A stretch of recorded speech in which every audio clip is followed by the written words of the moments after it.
Hello, adventurer. It's good to see you. You have made it to the morning grind. Welcome, welcome. It's the live stream at the beginning of the Geekverse, where we talk about all types of topics in geekdom, gaming, and fantasy, with an emphasis on being constructive and creating the things that we want to exist in the world. It's all on the grind, Sizemore. Can't be too fine, can't be too coarse. That's exactly right. There are a lot of adventures to be had today. Dungeons to explore and monsters to slay, and who knows what a random encounter might send our way. That's why we have to prepare, so settle in now for the morning grind with your favorite beverage in hand. Tea?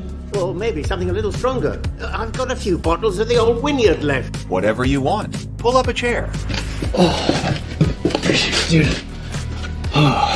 If you're feeling fancy, how about a cappuccino? Or a frappuccino? Or how about an espresso? Just tea, thank you. Sounds good to me, Gandalf. Whatever you want. I'm just glad you're here. Everyone is welcome. You can just watch if you want. You don't have to worship anything you don't want to worship. Thank you, Mike. But be forewarned. Sometimes we get really strange characters around here. Wait, what's that you say? Why can't you come and be a part of the stream? My wife would disown me. Oh no, I bet she'll be fine with it. Come on in. Am I scared for my safety? No. What are we supposed to do? Everybody do the secret handshake.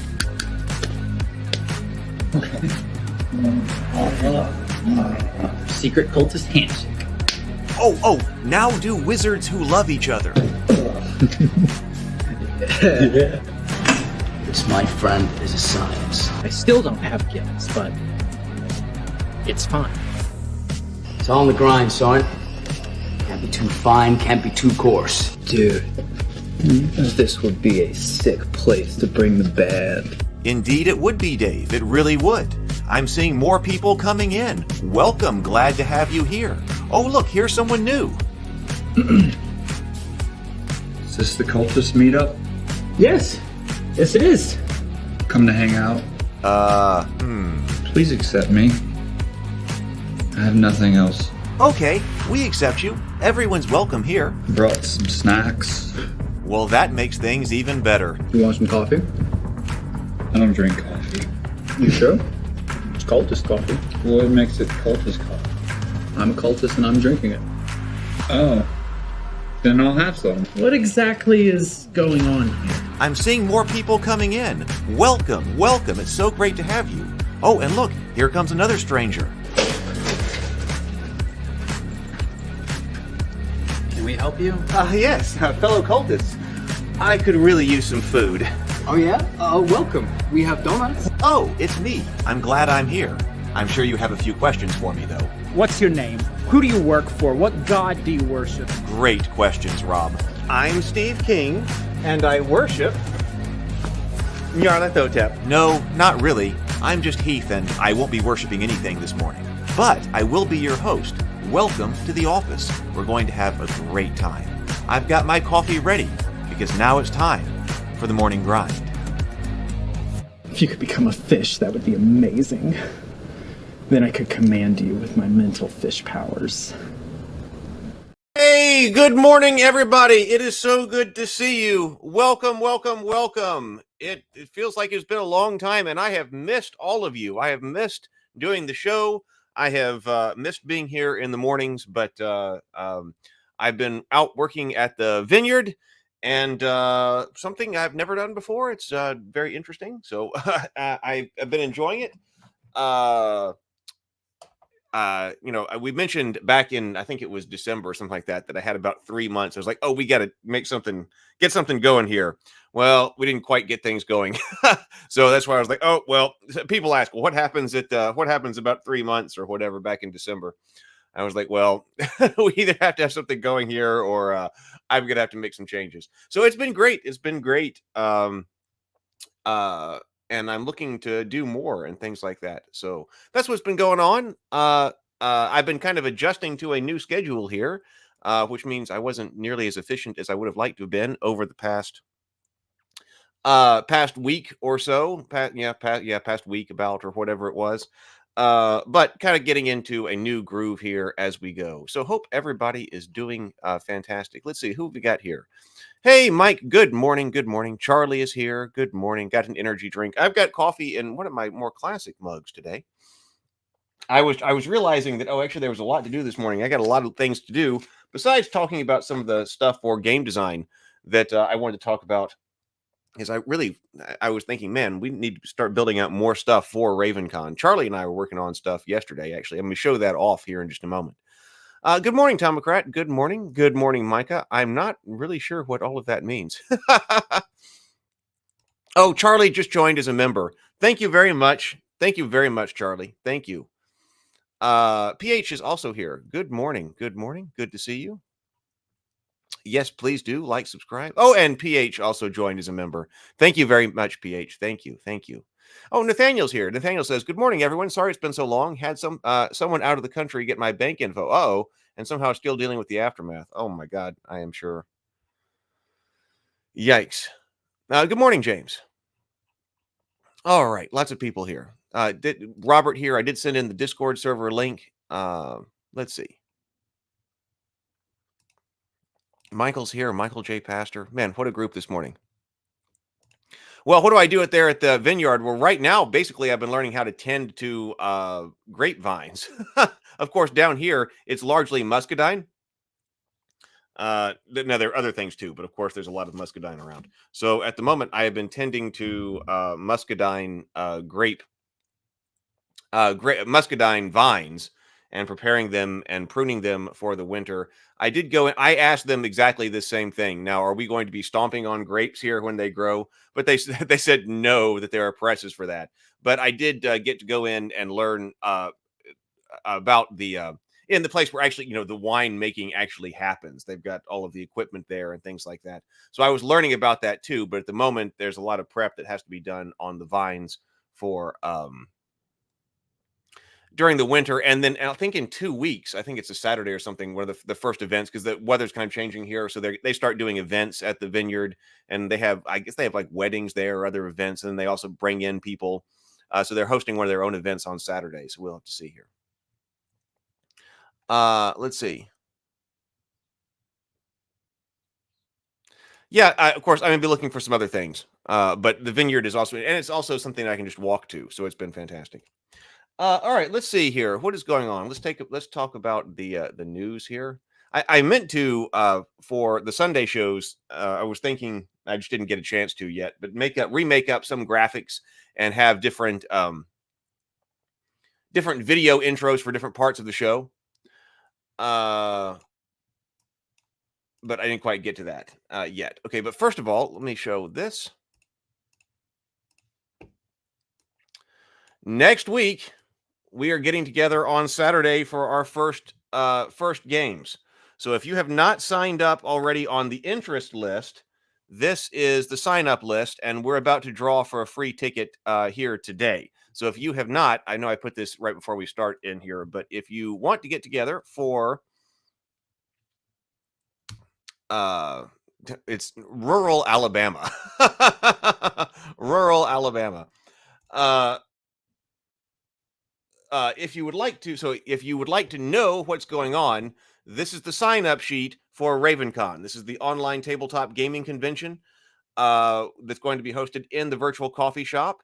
And then we're going to draw for a free ticket today to let somebody in free. This is going to be March 2nd. Now, I want to do these more regularly. This is going to be the first one that's actually completely live. Of course, we've done a couple of different tests and had people in and played games, and it worked very well. But this will be the first time that we've got people coming in, more people coming in, and things like that. So we've got several different games built out. I know a lot of you know this because you've been following the show and stuff like that. Hero Quest. I'm going to be running Hero Quest.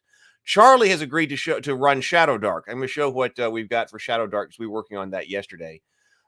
We can play One Night Werewolf, Secret Hitler, Wizard's Quest. I believe I put Wizard's Quest on the schedule. If there's something that you want to play, we can put that in there. So you need to sign up right here, and then that will get you on the list. And I'm going to set up a better mailing list for RavenCon as well. I was starting to set that up using Mailer Lite, I think it's called. Anyway, so I was getting some actual software to run the mailing list because I've been kind of doing the whole mailing list manually. But that's the place we will draw for a free ticket here in a moment. But also, I do have the ticket sales right here, and there are 5 tickets left. This is the direct ticketing right here. Get a RavenCon ticket.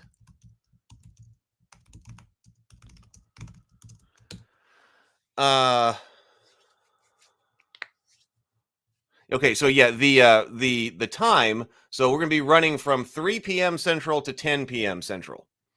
So the time is 3 p.m. Central to 10 p.m. Central. Charlie's Shadow Dark game is going to start at about 3:10. So just after 3 o'clock, get in there, walk around, say hi to everybody, whatever. You can get there a few minutes early. I'll be in there a few minutes early if you want to walk around and see. But then we can hang out, we can socialize, and then Charlie will start the Shadow Dark game at about 3:10. So, and then different games going on. I'm going to run 2 games of Hero Quest. The Trial. If you haven't played Hero Quest yet, then the very first Hero Quest game, The Trial, I'll play at I forget exactly what time. I think it was like 5. And then the second game of Hero Quest, the second quest, the Trial of the Rescue of Sir Ragnar. If you haven't rescued Sir Ragnar yet, then or if you played through 1 but you haven't done 2, bring your character. It's on the honor system. Bring your character for the second one, and then we will play that. And then later that evening, we'll do Hero Quest, Wizard's Quest. Once you get the ticket, there'll be a link to the schedule, and then you can sign up for the games. If you want to reserve a slot, there's the Google Sheet that you'll get a link to when you have the ticket, and you can actually take a look. You take a look at the schedule and put your name in on a slot if you want to be sure that you reserve a space. So that right there. So if you would like a ticket, that's what's going on right here.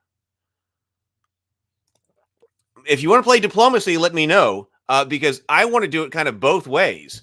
I want to play Diplomacy live because we could just sit there and play it live because we did some tests on that. We were playing Diplomacy. That was the other Saturday. I think that was not yesterday, but the last Saturday. I think it's great to just be able to sit there and play it together over 2 hours. That way you don't have to spend so much time. But I also want to do it asynchronously, so both ways. So, and likewise on the schedule, if you've got a game that you would rather play, once you get to the schedule, like if you want to play Diplomacy and see if there are people who want to get together for that game, then just put it on the schedule, because the schedule, the Google Sheet is editable by anybody. So if you want to put Diplomacy on there, I just put the ones that I knew that I could cover. I let Charlie run the first one, so as people come in at 3, but then I'll run Hero Quest. But there are other things, if people have already run the Trial or something like that, and they'd rather try Diplomacy or something like that, that's fine. That's fine. We can do that. Okay, so there we go. That's the ticket sales right there. I did, by the way, to the channel members. If you're a channel member, if you just became a channel member, check the community tab, because was that like 3 days ago or something like that? I put out a coupon. I forget what it was. Was it 25% off or something like that? I don't remember. But anyway, there's a coupon for all of the channel members under the community tab here on YouTube, and there's a direct link. If you go to and find that, I guess, you just go to the YouTube community and it'll show you which ones. I don't know if it emails you when you get a members only post or not, or something like that. I don't know. I hope it does. I hope it is notifying you when you get a members only post, because all the members should get that.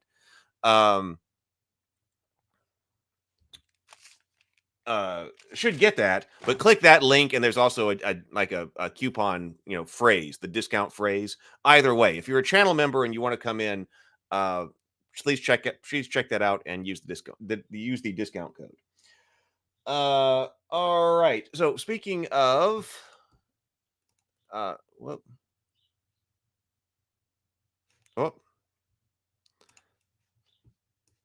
that's not the right link. I was going to show off what we built for Shadow Dark. Just 1 second. Let me find the link. I must have accidentally copied the wrong thing.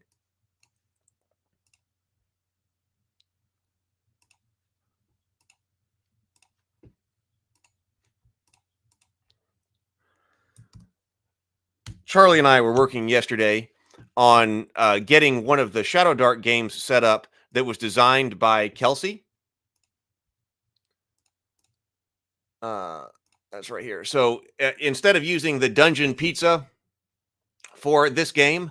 You can see we've got a kind of fog of war. We've got an actual map here, an actual a fog of war situation with some black tiles. I was thinking I was seeing how people did fog of war in these kind of simple kinds of environments. Can you do fog of war if you want to put a map down? And we can. So this is one of the maps that Kelsey designed. What is this called? The Lost Citadel. I believe Charlie said it was called the Lost Citadel, which is one that Kelsey designed. So we put in her map on the back on the table as a board, and then we've just got these black cards that are sitting on top that basically conceal the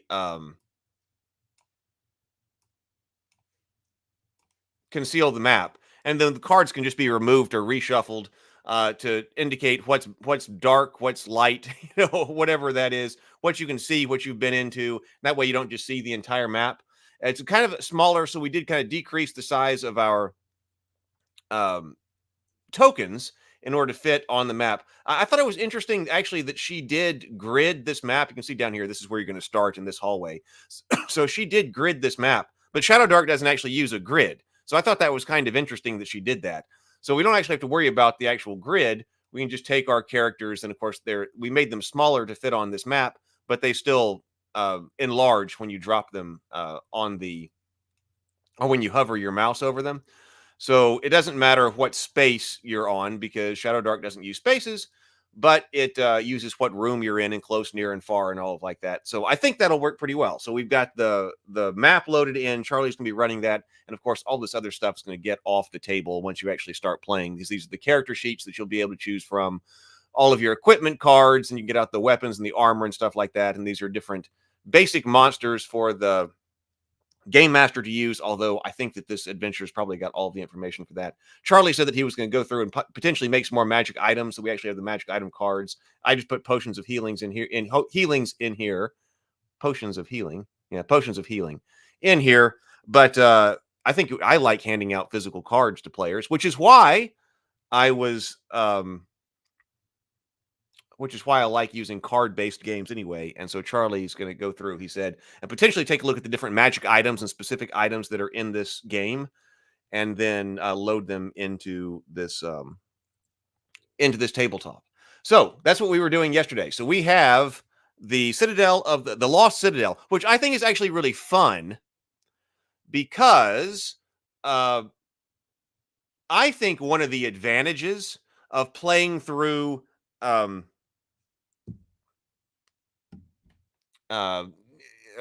published adventures or standardized adventures is that it gives you a commonality to share, a point of discussion. I mean, how often do you, and you can, totally do this, of course, but, when somebody's playing a completely homebrew game and you're playing a completely homebrew game, and then you meet in a, coffee shop or bar or something like that, and you want to talk about, oh, let me tell you about my character. Let me tell you what I was doing. Let me tell you what my game went like. Okay, let me tell you what my game went like.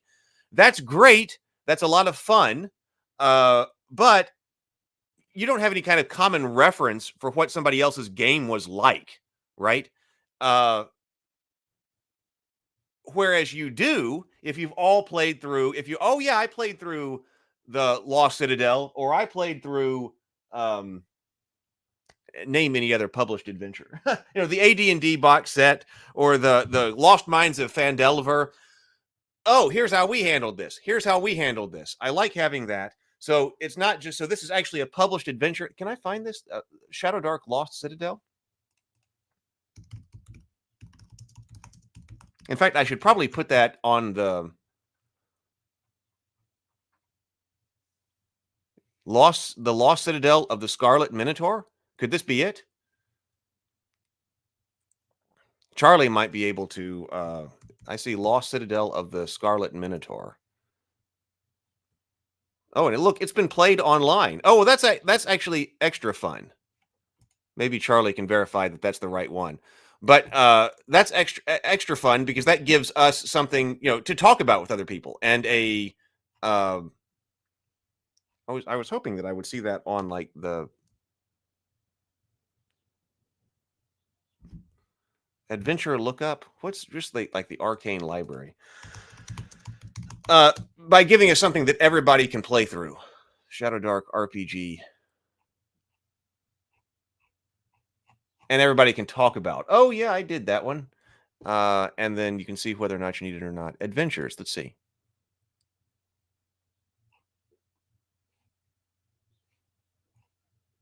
Well, maybe it's in the curse scroll or something. Okay, well, it's not important. But that's not important. But what's important then is that, okay, you're actually playing through something that's published, that's out there, and that gives you a connection to other players as well. So that's it. So Charlie says that's it. Okay, so that's it. So this is the Lost Citadel of the Scarlet Minotaur. Okay. Charlie says it's in the DM quick start guide. Okay, perfect. Okay, so now we know. So that's it. Tomocrat says I got my ticket. That is fantastic. Thank you, Tomocrat. Thank you. That means there are just a few left. We'll draw for the free ticket at the end. If there are people coming in, by the way, and if you want a free ticket to play, so if people are just showing up, we will draw. Don't let me forget to draw at the end of the stream. That way, if people are coming in, we'll just remind people periodically throughout the stream that we're giving away a free ticket. And if you sign up on that kickoff page right there, not only will you be on the list so that you'll know as we do other events, but then we'll also draw for a free ticket here on the stream right here. The Micah said that Micah noted that what happens if you're not able to make it? Well, okay, if you're here on the stream and you're not actually going to be able to come on March 2nd and you win, then I'll redraw. You can just say in the comments that I can't come, so please redraw, and I'll redraw for somebody else who potentially can. But just because you can't make it on March 2nd, which is next Saturday, go ahead and sign up, because I would like to run these things at least monthly. I mean, I monthly seems like we want to do some gaming here, so monthly would be nice. Or every 2 weeks. I have not been able to talk more to Kelsey about running Shadow Dark in here. Now, I'll tell you who I have been talking with is Mark Tassin of the Cool Name RPG. He had some kind of similar idea, and I sent him all of the YouTube videos about RavenCon, and I said, hey, well, I already have this built out, so it sure would be nice if maybe Cool Name RPG could also be part of this. Tomocrat says, would like some Axis and Allies. Man, I would like to play Axis and Allies as well. That one would be a complicated build out. I thought about that. But man, it's got a lot of pieces, and I'm wondering if it's going to be too small on the board, because there's only so much space. You can't zoom in and zoom out of playingcards.io. Maybe there's another solution, but no, I had thought about Axis and Allies. That'd be fantastic, but it's going to be complicated, and I want to be sure that it actually works. Good morning, George. Good morning. PH says, oh, I just realized how I missed listening to Heath and being here with you all. It makes me happy to feel that, because it's like a statement of what we created here at this community. Oh, let's cherish it. Thank you, PH. Thank you. That makes me feel really good too. Maybe one day I'll be able to get things turned around, and I'll be able to go back to the mornings, go back to every morning. But we will see.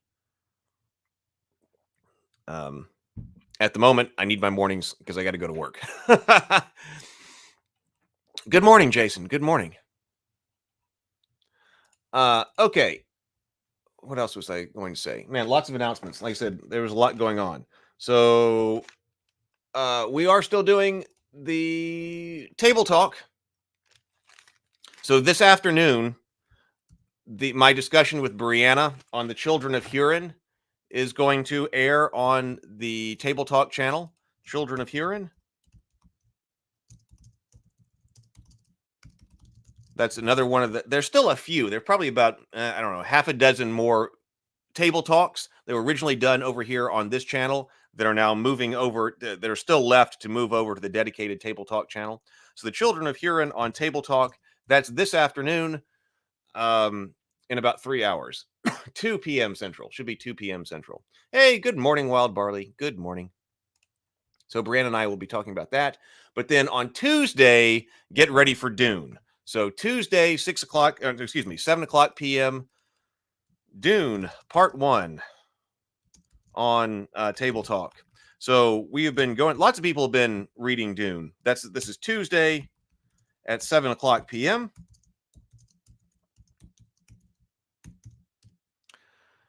We will be talking about Dune, and both Doug and Brianna will be here. I read through or listened to Dune. I listened to the audiobook. Took notes on it. Rewatched Dune Part 1 a few days ago. I think Doug has basically been doing the same thing. Brianna has also been going through Dune the books. We'll be talking about the book and the movie. We're talking about both here. And how they compare and stuff. Brianna has turned into a huge fan of the movies. She has gotten into the movies in a big way. From the directing standpoint, she says that she just absolutely loves what has been produced, and is the reason that she really wanted to start making movies to begin with. So she's really deep into that. I was a bit, so I'm really interested to hear what she has to say, and also how it is about the movie, but then also how that compares to the book. I went through the book. I'm really glad that I went through the book because I wanted this connection with this classic piece of sci-fi, and I just hadn't been able to had never done it yet. So this was the perfect excuse to listen to the entire book. So Tomocrat says the new Dune is so good. So what we're going to do, and then Dune Part 2 will be next Tuesday. So we're going to go do Part 1 on Tuesday. And then next week is when Dune Part 2 comes out. So I'm going to go to the theaters and I'm going to see Dune Part 2 sometime next weekend, and then be ready for Dune Part 2 next Tuesday. So Dune is this Tuesday and next Tuesday here. Lynn says, I've read the books, at least the first 3 in the series. I've only read the first book. But I've never seen any of the Dune movies. I did go and see this first Dune because, I know that people who like Dune really love Dune. And I was afraid, if I get into this, I'm probably going to be really deep into Dune. And so that's why I guess I had hesitated. Because I was like, do I need another Lord of the Rings in my life? Maybe. Some theaters are doing an early showing tonight at 7 o'clock p.m. Oh.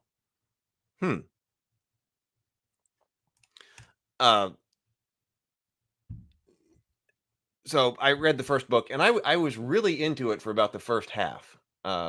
This might be controversial, but it kind of lost me a little bit toward the second half. So I'm very interested to see how it compares to the movies, and especially the second part, how they handle the second part in the movie, and how it compares and contrasts. So, all right, so we are getting into that on Table Talk. All right. So let's see. What else are we supposed to do? Oh, we need to breathe and sip. In fact, I need to warm up my coffee here. In fact, let me warm up my coffee, and then we will do a breathe and sip, and then we will start talking about other things. This is a great opportunity. If you have not signed up, go ahead and sign up for the drawing for a free RavenCon ticket. I'm going to warm up my coffee, and then we'll do a breathe and sip, and then we'll talk about game design. Oh, it's time for a Yeti Hug Break. Yeti Hug Break, Yeti Hug Break. Everybody go hug yo Yeti and show yo Yeti some love.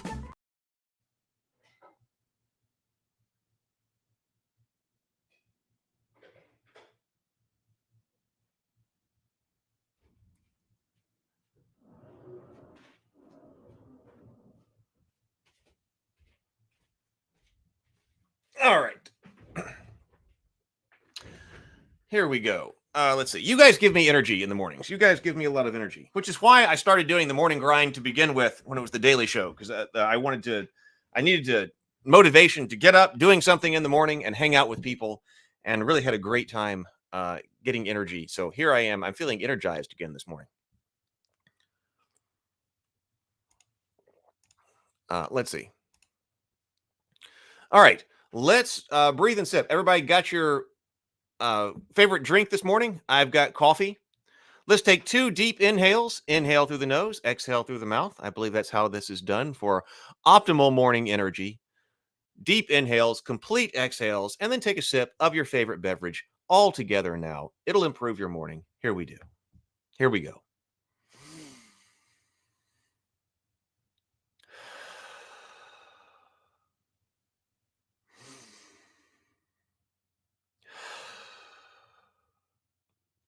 And sip.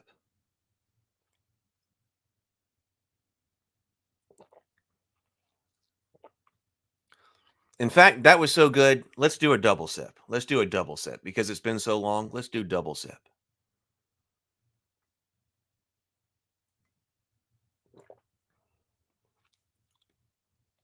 Ah, okay. All right. That is great. That is great. Uh, yeah, maybe a mini grind. We'll see. Missed that, Tomocrat. Yes, I did too. I did too. Just one.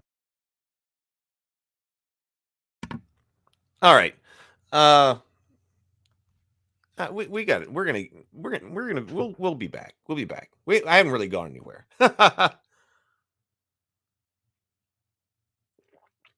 Oh, I meant we could talk about news and things like this. Just got this info. Wizard of the Coast announced that they will cease the publication of D&D and Magic in Portuguese. Huh. I mean, it seems like it's all going backwards. It's all going backwards. This may be another great opportunity for indie games and stuff like that to really go forward. All right. I'm going to take that down.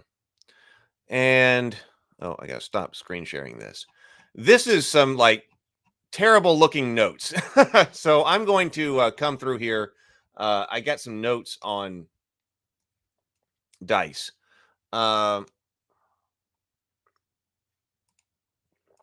And game design. Let me bring up this and increase some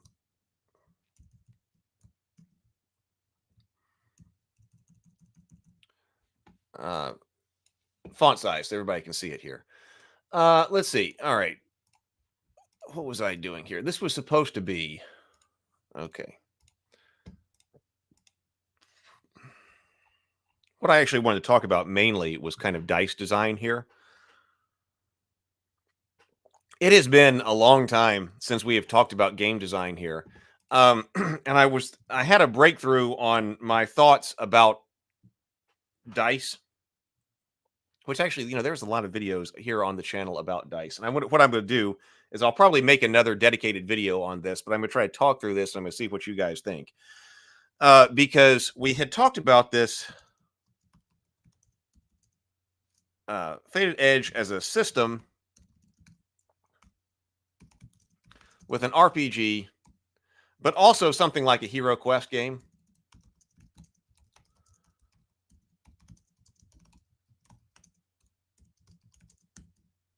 I believe that's really about when we left it.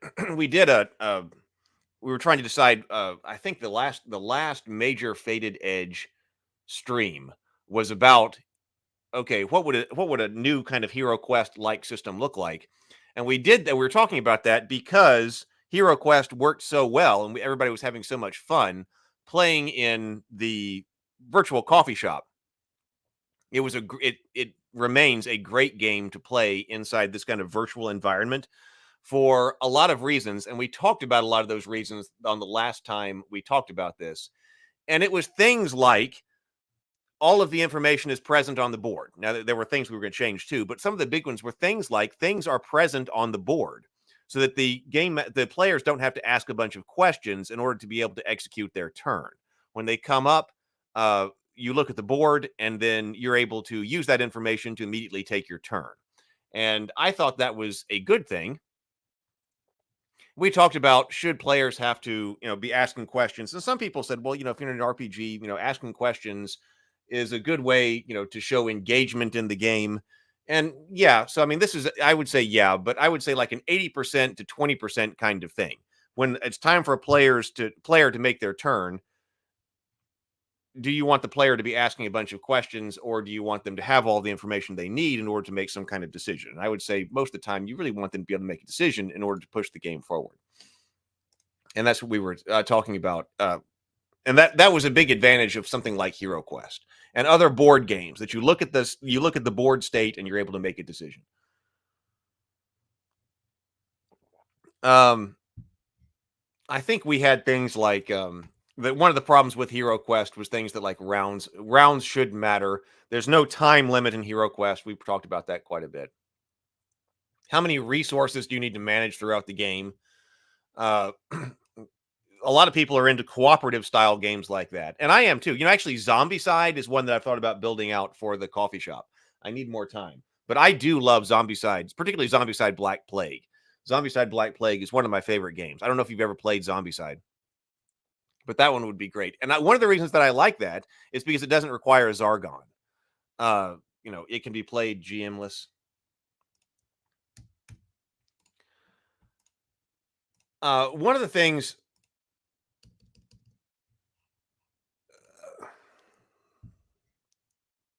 that I think I like to preserve, if you're talking about like an action game, and by the way, this is supposed to be a general system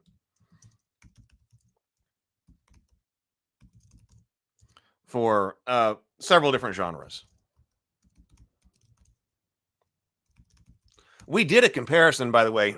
We did a comparison between Hero Quest and Dragon Strike, which Dragon Strike is also a game that we've got built out for the coffee shop and can play at RavenCon. We played that at one of the tests. So it played a lot more like kind of like playing D&D on the tabletop, or AD&D on the tabletop. I like the distinction between characters who are fast and nimble versus slow and hard hitting.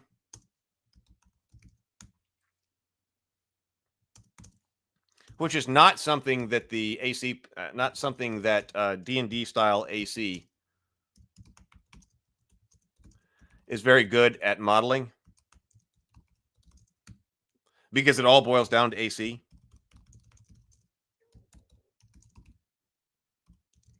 What, to one number?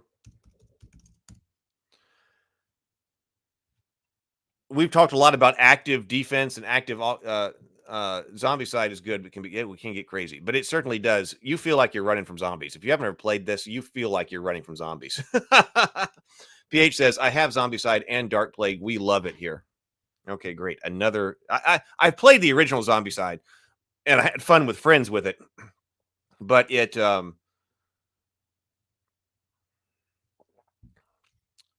just not my genre, like classic zombies. The most important is the people you're playing with. Had a great time, but it wasn't something I was to go out and buy. But then when they came out with Black Plague, I was like, oh, this is my genre. Michael J. Pastor says AC and hit points, which MCDM combines. I watched a playthrough of that in a combat system. He combines AC and hit points. I know there's just one attack roll.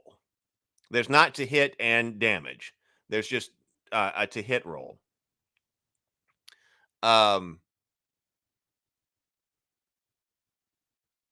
And that tells you your damage, which I also like. I mean, or I'm not opposed to. Do you say to hit and then do you do damage? I kind of like putting it all into one, but they also deal hit points into AC. I don't remember that. Lynn says, I've never liked the AC system in D&D. Armor should subtract damage. I'm a proponent of that too. I like armor as damage reduction.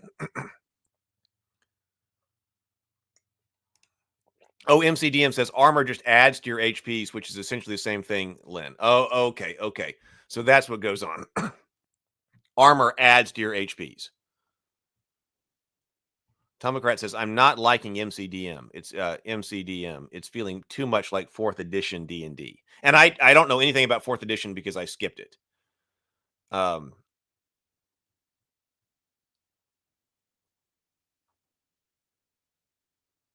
Have I seen the DC-20 showcase? No, I keep wanting to get into DC-20, but I guess I'm going to have to buy it at some point. Like buy the beta copy or alpha copy or something like that. Because I've watched them, but I haven't gotten into it. It all boils down to one number. But I like being able to distinguish these things. But my thinking here was also that, gee, since we've started building stuff out on the virtual tabletop, this is why I started thinking about this again, because I was like, oh, well, we can actually start iterating a lot faster, especially with different kinds of custom dice. Advantages versus disadvantages of custom dice. I think that we need to start thinking outside of our standard polyhedral dice sets, because they have the advantage that everybody's got the standard polyhedral dice. There's a lot of variety in the standard polyhedral dice. They're ubiquitous. They're commonly available. Everybody's got them. But then again, if you're completely rethinking something from scratch, then why why would you constrain yourself to that? Disadvantage, of course, is they've got to be manufactured. I like things like a count up system for wounds. I really want to experiment with count up systems for spell casting as well. I love cards for items and treasures.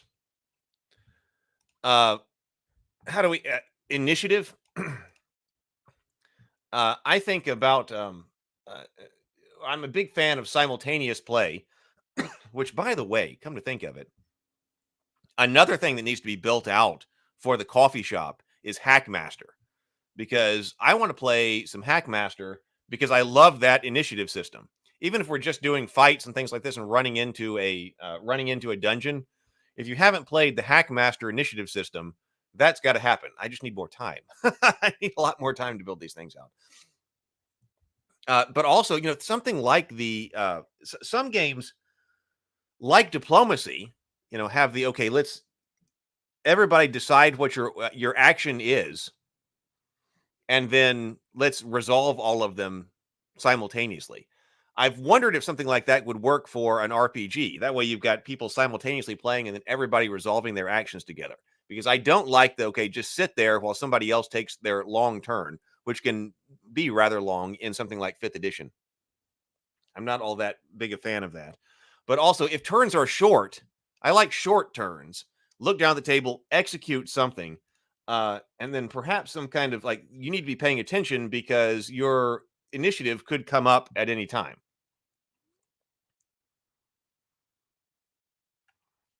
I've thought about action points, but that slows down. A disadvantage of action points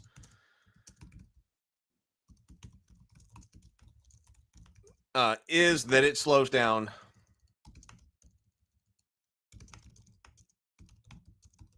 or can slow down trying to figure out what's going on here. It's potentially slower. Move and attack. You get a move, you get an attack, whatever that is, or whatever. You get a move and an action. If you always know that's what you're doing, you can move faster on a turn than if you're like, all right, I got 6 action points. How many action points does it take to do this, and then can I do this? That seems like, zombie side, you get 3 actions. You can do 3 attacks. You can do 3 moves. A move is an action. Moving to one space is an action. I like that. And I think it works pretty well for zombie side. So it can work. But if you're representing smaller amounts of time, which, by the way, can you distinguish?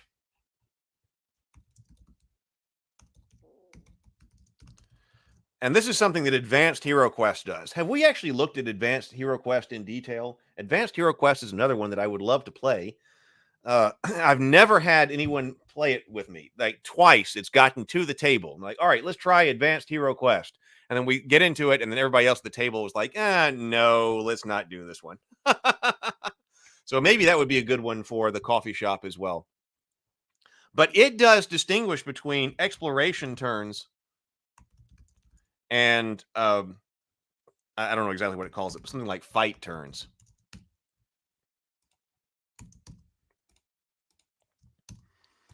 Exploration turns are longer, taking up longer time.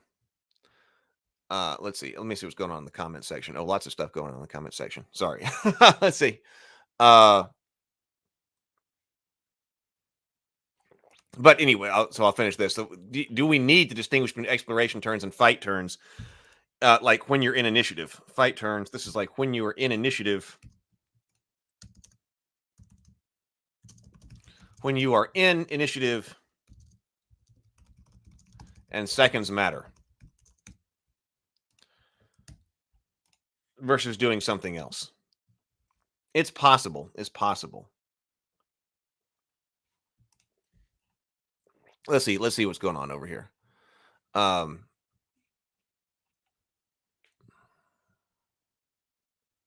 Yeah, Michael says, yeah, the alpha is $10. I think that's why I haven't. Otherwise, we would have looked at it already. I was like, I just didn't get in to buy it. That's talking about DC 20. Oh, but Lynn says $15 for access to the DC-20 Alpha PDF. I thought it. I bought it and it's very good. Oh, Lynn says it's very good. Yeah,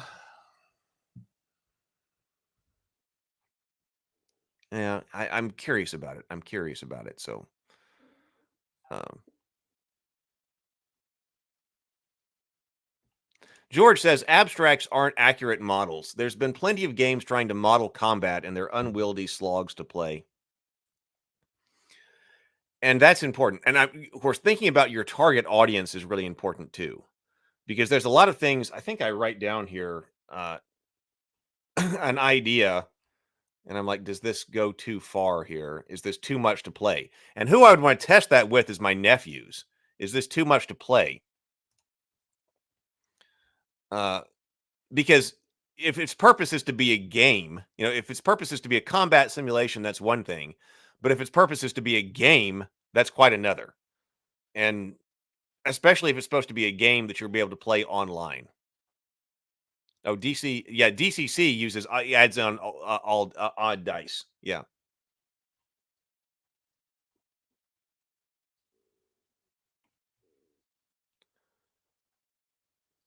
BGD says custom dice are a big turnoff for many RPG hobbyists, especially when their shapes are also not part of a standard polyhedral set. Fate has made it work. Well, and I would say, I guess DCC. I mean, DCC is pretty popular. But BGD does say custom dice are a big turnoff for many RPG hobbyists, especially when shapes are also not part of a standard polyhedral set. The now that is also an advantage of online play, because if you build this out on a custom tabletop, why would you necessarily constrain yourself to just what the polyhedral dice have to be? If you're bringing it onto the physical tabletop, then you would have to go through manufacturing and things like that as well. But if you don't, and you're just talking about, I can put any type of random generator I want on a virtual tabletop. So why constrain myself?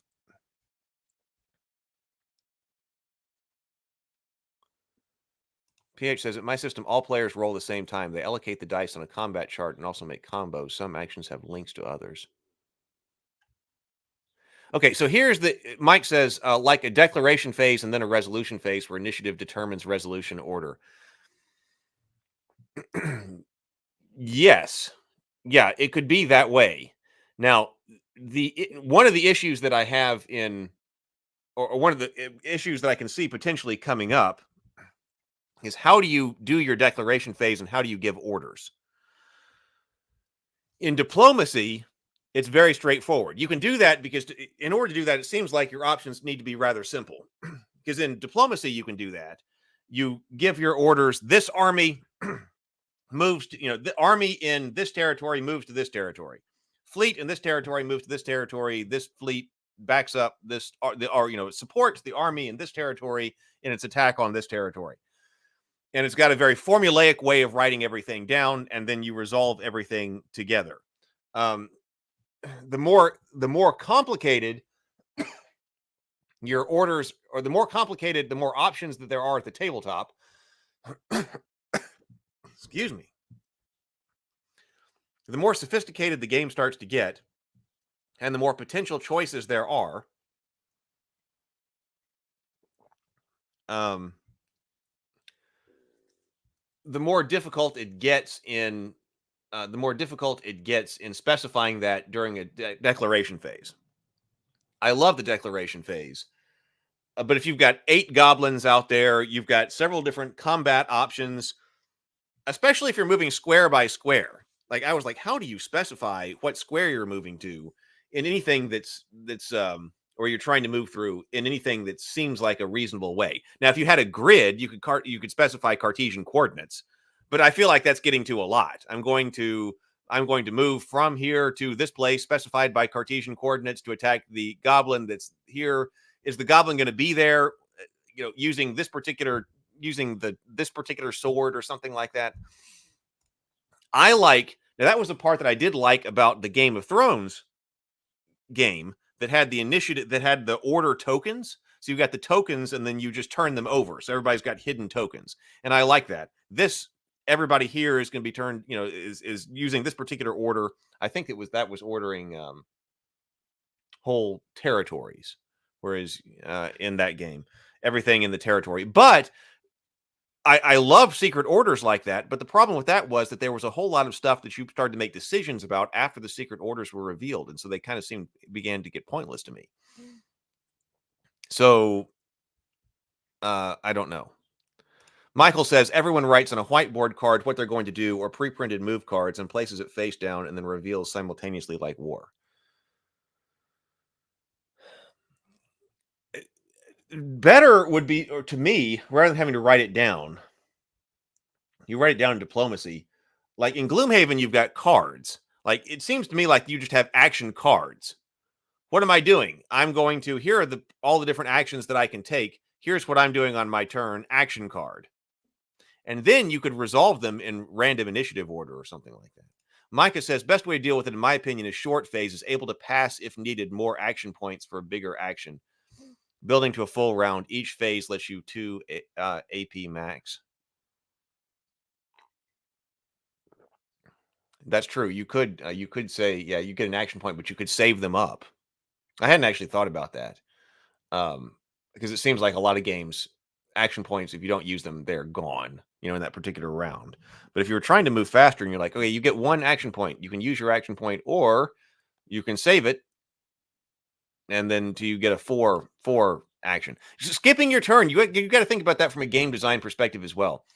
Do you have a mechanic where a player skips a turn? If they're long turns, like in Dungeons and Dragons 5th edition, or can be, and you skip a turn either voluntarily, if you're like, I'm going to skip a turn in order to save up an action point to do something else, or if you're going to have like an aiming mechanic, or if you're going to I'm going to charge my spell or something like that, that really has to be worth it. That really has to hit hard if you're going to skip a turn. If the turns go by much faster, it's not that big a deal. In some ways, GURPS has the worst of both worlds in that, if you're trying to use all of the GURPS combat, because GURPS is only supposed to be 1 second per round, but it takes a lot of time to resolve a GURPS combat.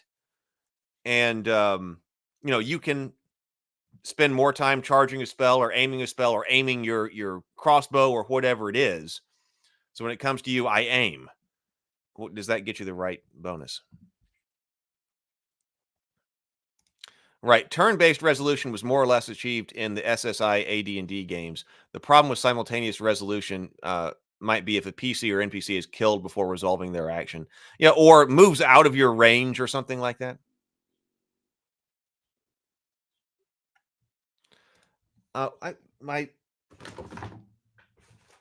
Where is my list here? Okay. Actually, I was quasi cleaning up around here. Do I have advanced Hero Quest on this list?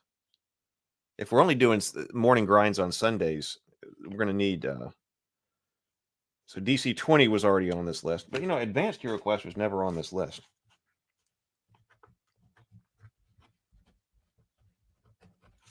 And this pen doesn't work. How about this over here?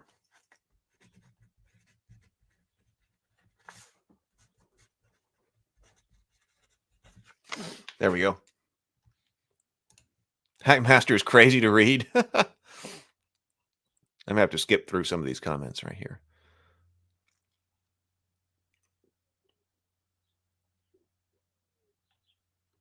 Well, I have. Yeah, I've watched a lot of the live streams for this.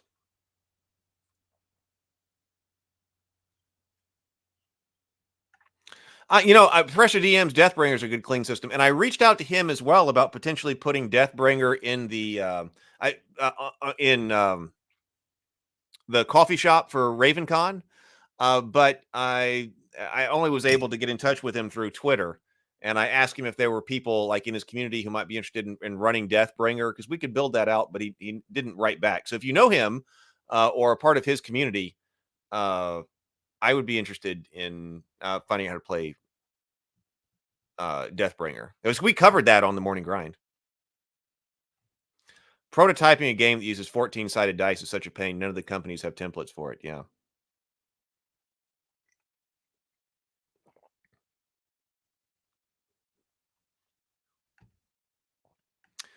BGD says, well, the question then becomes, why would someone really want to base a game? All right, let's talk more about dice.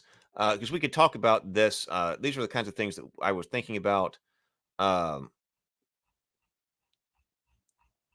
let's go down to dice. I was also trying to simplify actions, like what kinds of things does the system actually need to deal with. Psychology, I kind of like.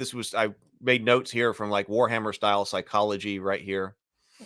Damage types. This was kind of thinking about what a system would need to deal with that's intended to be more like a Hero Quest style system than a full role playing system. And remember that we've frequently said, or I've said, maybe, I don't know if it's frequently, but from time to time, that the holy grail idea here would be a game that you could go through multiple different scales with seamlessly. So if you want to play it, if you want to play a role-playing game, you can play a role-playing game. If you want to take the characters and you want to convert them into a Hero Quest-like system, then your characters convert pretty seamlessly into that system. And then if you want to scale up and you want to do like a skirmish game or a warband game, which I really like, you can do that. Then you scale up to like a full battle game or then a whole campaign game when you're running kingdoms and things like that.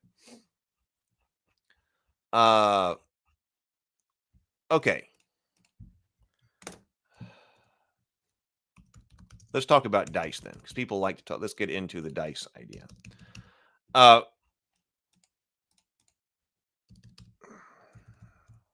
Where were we?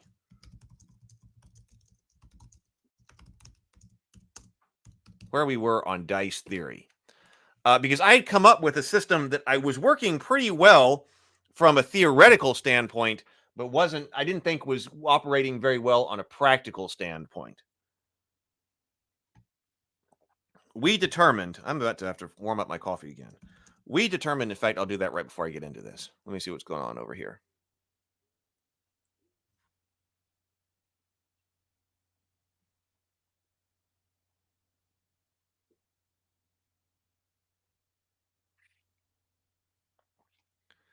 PH says about rules, players having the rules at sight. I think it's like sign language.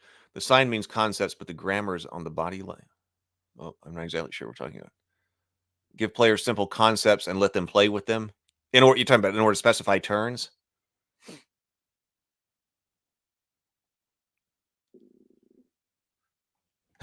PH says the problem with 1 week encounter is that we bring a whole week of comments with us. Yes, that's fine. Yeah, I had no, like, I typed all these notes out really fast when they were coming to me, so I'm cleaning them up here. Exactly. So there are plenty of beautiful. So ideally, it needs to be both.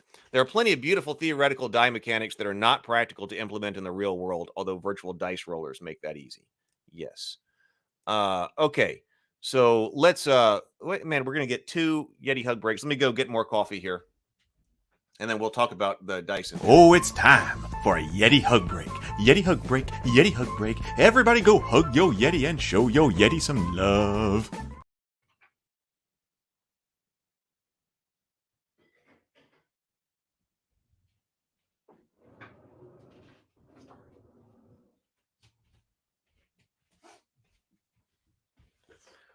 All right, so let's talk about dice. And why are we going to sit here and talk about dice? Well, it's because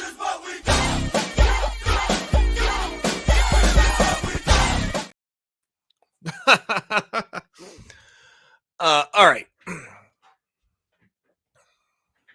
Yeah, Michael says if you have virtual dice or digital randomizers as an old schooler, they should have physical analogs, and I agree.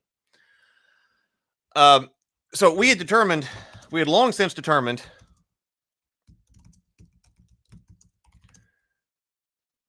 that the problem really wasn't the problem that I was having with dice was not that the dice that was not trying to incorporate bell curves and things like that necessarily. That the ratio, but it's really the ratio between the range of the random number generation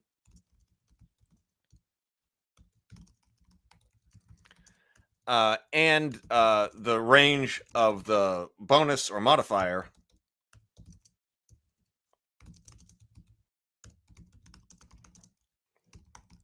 that determines how much randomness is in the game.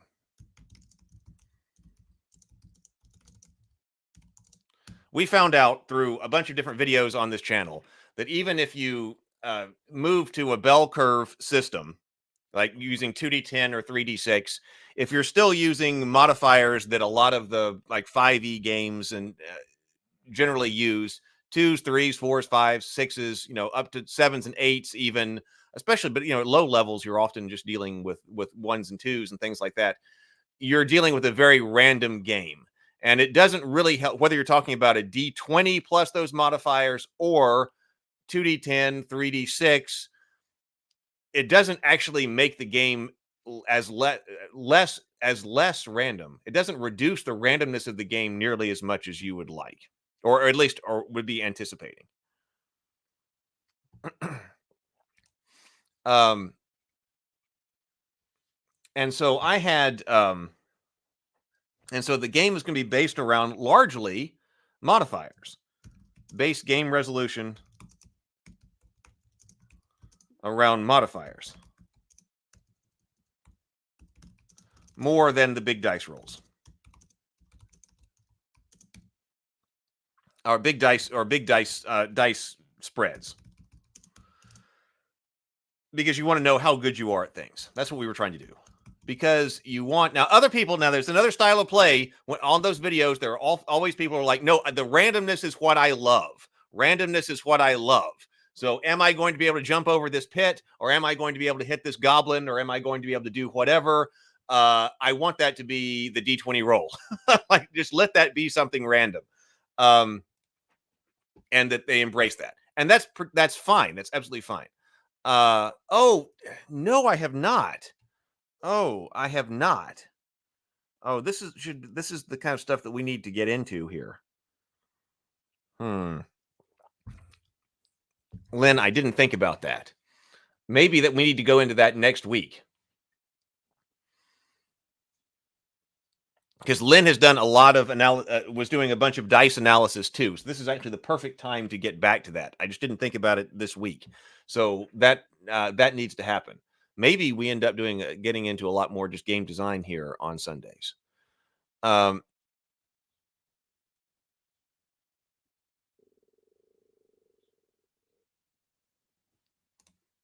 you can either have a random attack with static modifiers or a static base attack value with random. Yeah, I guess that's one way of saying what I was kind of talking about right here. Let's see. Because you want to know how good you are at things.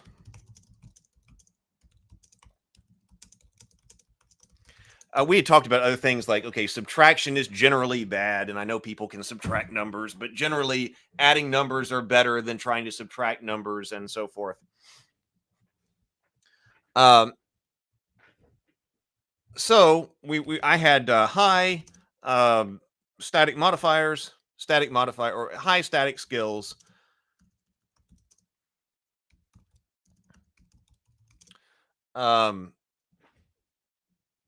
And that ranging from +0, I guess, but generally things like 5 through plus 25.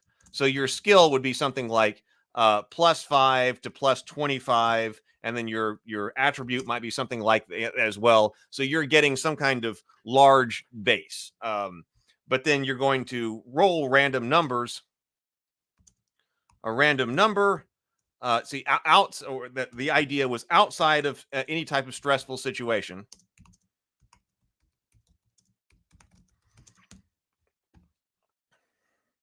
Just add 5 to that number.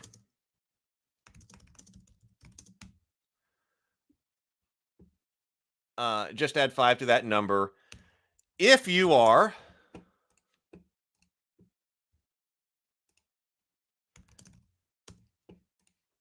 in adventuring conditions, sometimes called under pressure, then you don't add the 5. You're going to need to roll for that 5. And I was trying to distribute that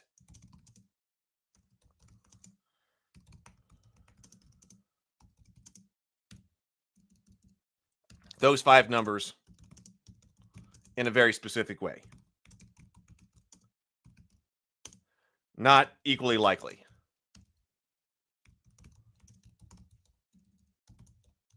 I wanted it to be more likely to roll low.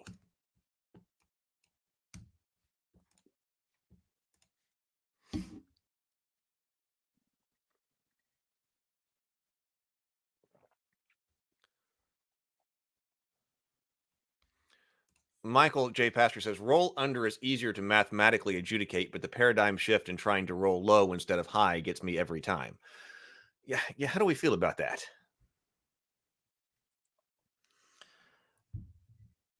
Well, okay. So yeah, I agree. I mean, GURPS I played, it was one of the first ones. So there are things I like about rolling about that, because I like seeing on my character sheet high numbers mean that I'm good at something.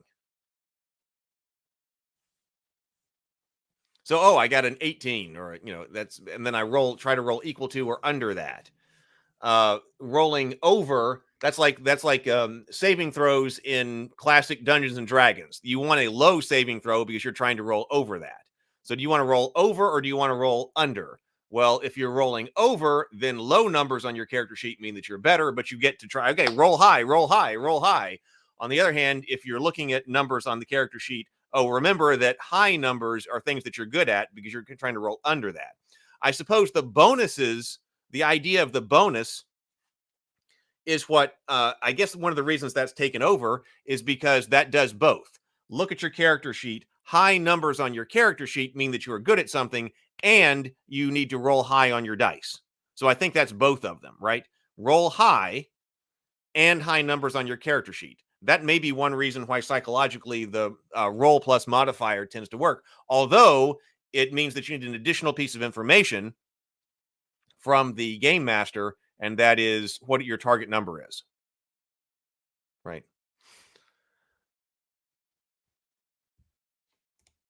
So that was a very specific way.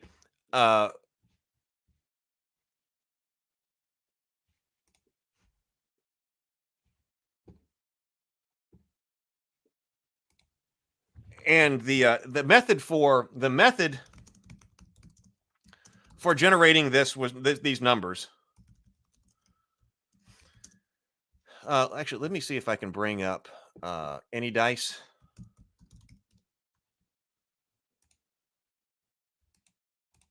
Yeah,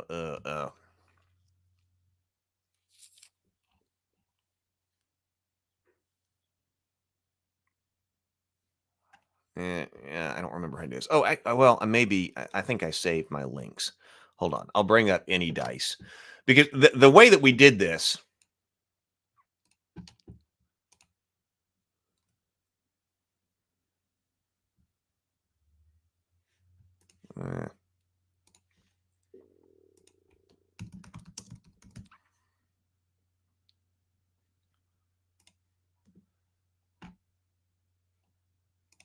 It's in a Scrivener document.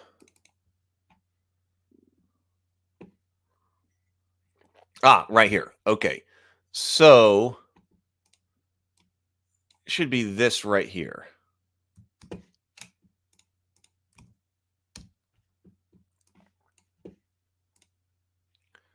take this down.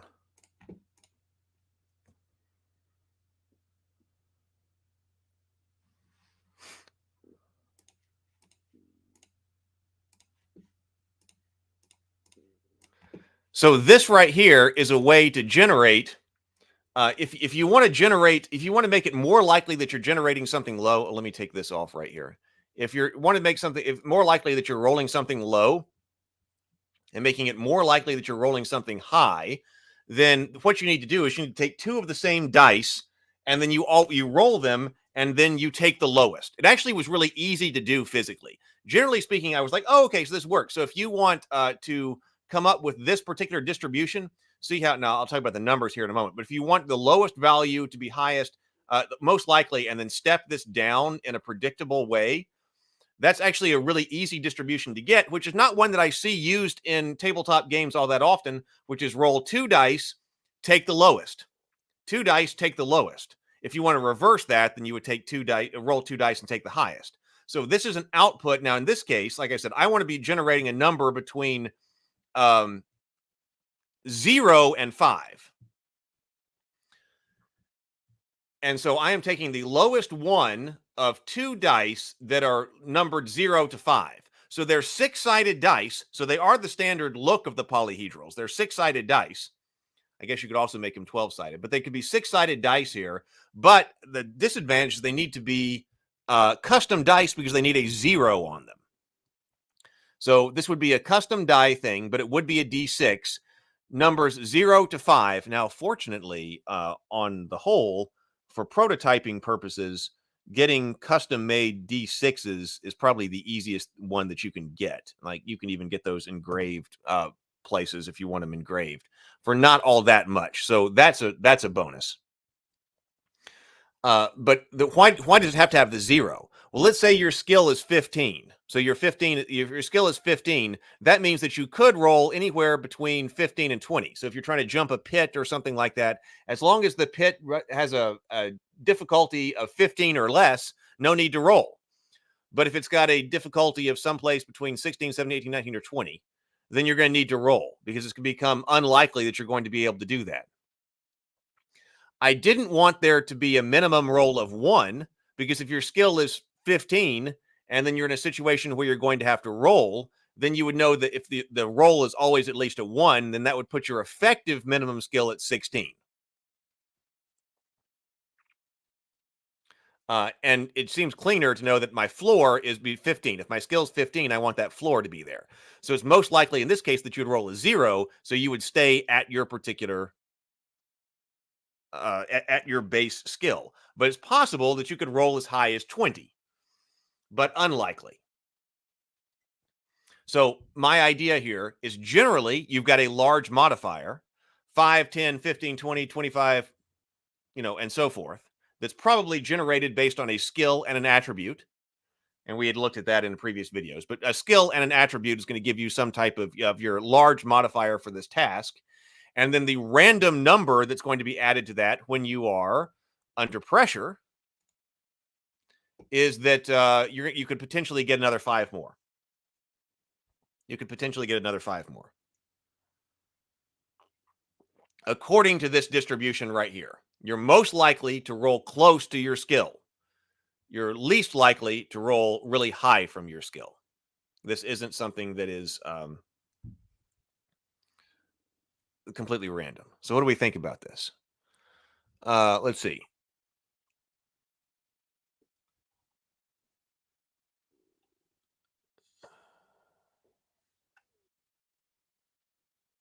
Did that try to say what was going on? Did I try to clean that up? Large static modifier based on skill and attribute.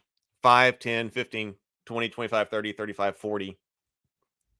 Randomness comes in by an additional 5 at the end.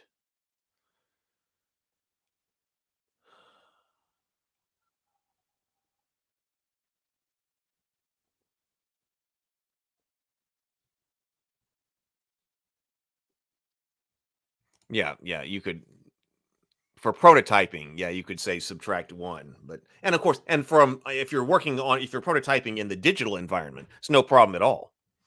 Well, and okay, so we'll talk about that. How would I determine my target numbers for things?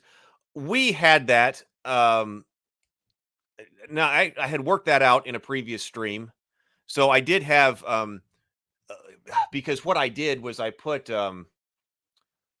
modifiers. In fact, I might even have this up because I got the Scrivener up, and I'll put it in that other one. Actions explained.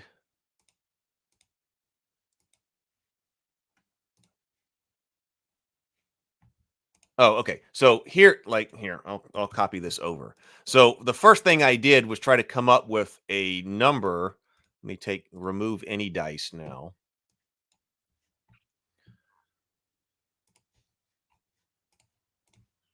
Put back up my notes.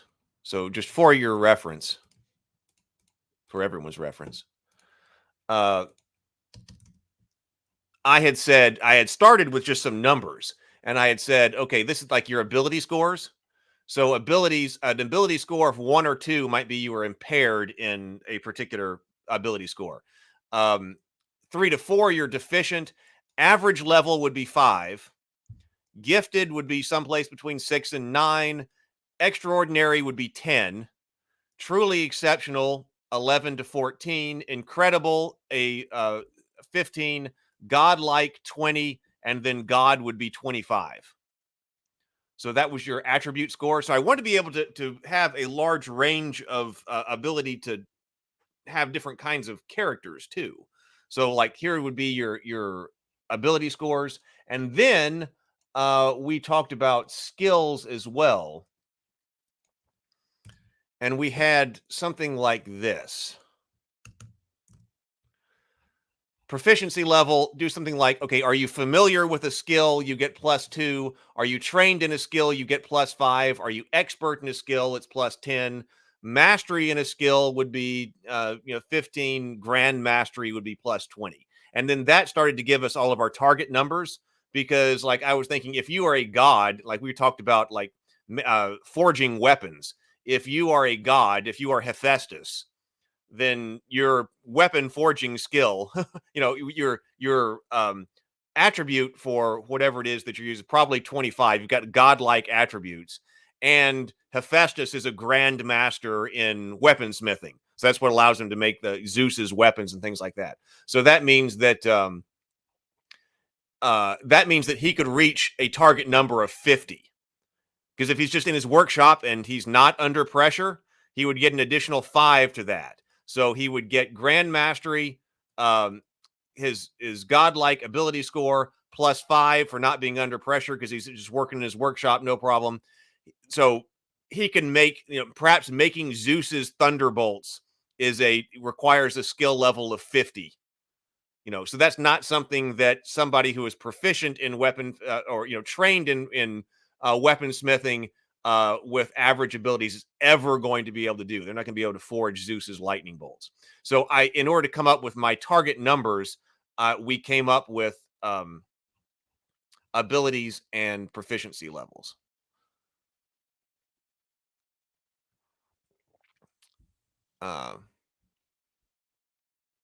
I forgot apotheosis at 25 at plus 25.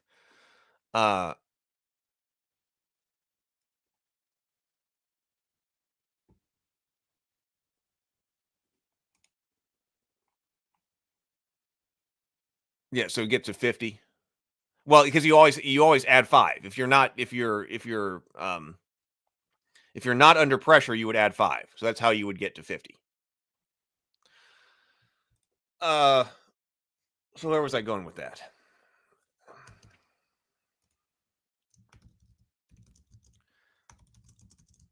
Thinking in terms of a Hero Quest style adaptation.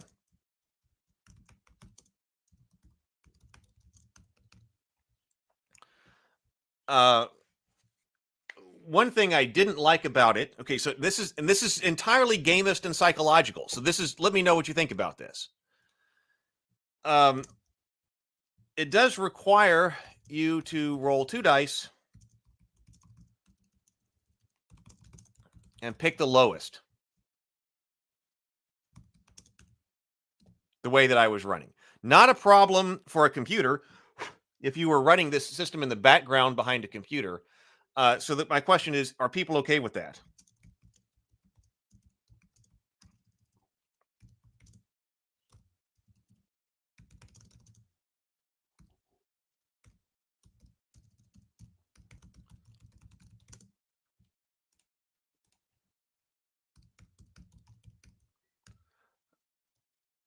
I can't type. Psychologically. Okay. Is that something that you actually want to put into a game? And then the other question beyond that, if not, can you create a custom die that has all of the numbers in the correct spread on a single die? And BGD was asking, like, why would you want to base something around a D17 or something? Well, maybe you would if 17 happened to get you the particular kind of number distribution that you wanted. Looking at the any dice situation over here, we're going from 30%, 25, 19. Let's say if I were to round, if I were to say, 30% of the time I want a 0, 25% of the time I want a 1, 20% of the time I want a 2. 10% of the time I want, let's just write down these numbers. Let's see if we could do that. Like, what kind of die would that give us? So 30% of the time, the closest we get, we want a 0 to be rolled. We want 25% of the time, we want a 1 to be rolled. We want 20% of the time, a 2 to be rolled. A 10% of the time, let's just round here, because this is when we get into some fractions here. But let's 10% of the time we want a 3 to be rolled. For the sake of rounding, we can say 10% of the time we want a 4 to be rolled, and then 5% of the time we want a 5 to be rolled. This could be like actually a D20. See, could we use a D20 for this? Because we are getting to 100 here, right? Extra carry the 1, 3, 4, 5, 6, 7, 8, 9, 10. Yeah, okay. So that's giving you a percentage right there. So you would have, if you were to do this on a D20, if you wanted to make a custom D20 that you roll, you would have six faces that show 0, 5 faces show 1, 4 faces that show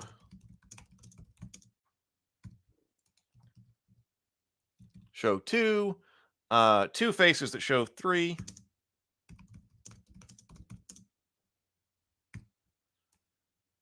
would be the same thing here. Like, which one would you rather have? If this is the way that it were to go, which way would you rather be rolling? And then 1 face that shows a 5.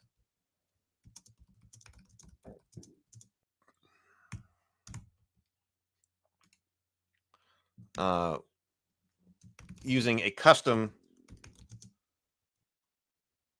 D20 for the same distribution, for approximately the same distribution.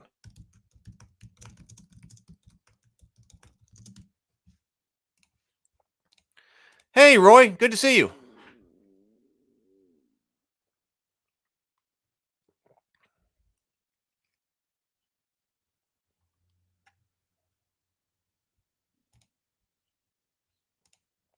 That says, why can't you just roll 2 dice and pick the low analog? You could totally, I mean, you could do that. You could do that. Because it's like you're always rolling. Yeah, it's rolling with disadvantage, but it's like always rolling with disadvantage. Your default condition is basically rolling with disadvantage. Players are used to, I have a disadvantage, I got to pick the lowest one.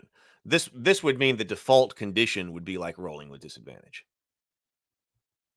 Because it does seem easy. I mean, I was proud of that when I was like, oh, well, this would work. If you had these custom dice, pick the lowest one. That does sound easy. I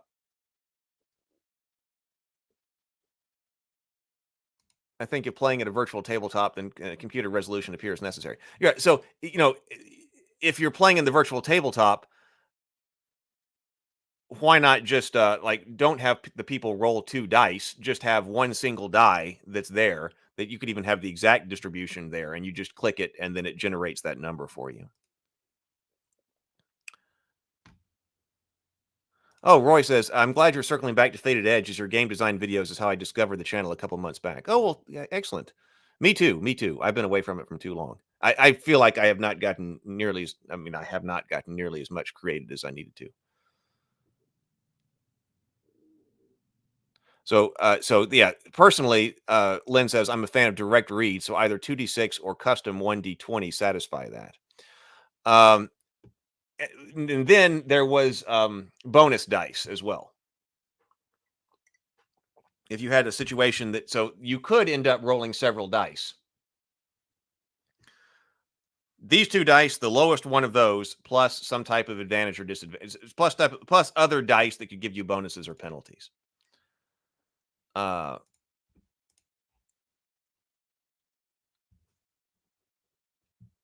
also, Mark Tassin really convinced me when we were having our discussion about game design.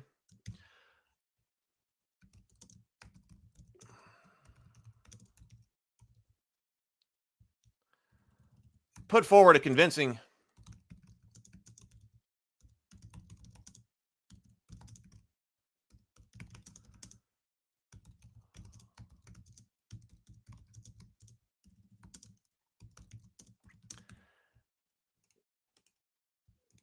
Mark Tassin he's the creator of the Cool Name RPG. He really put forward a convincing argument when we were having a discussion that players like to roll high numbers and that's fun.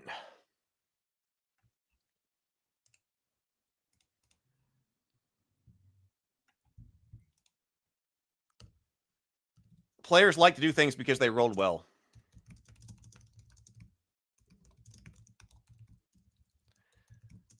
And that's really not a part of this system.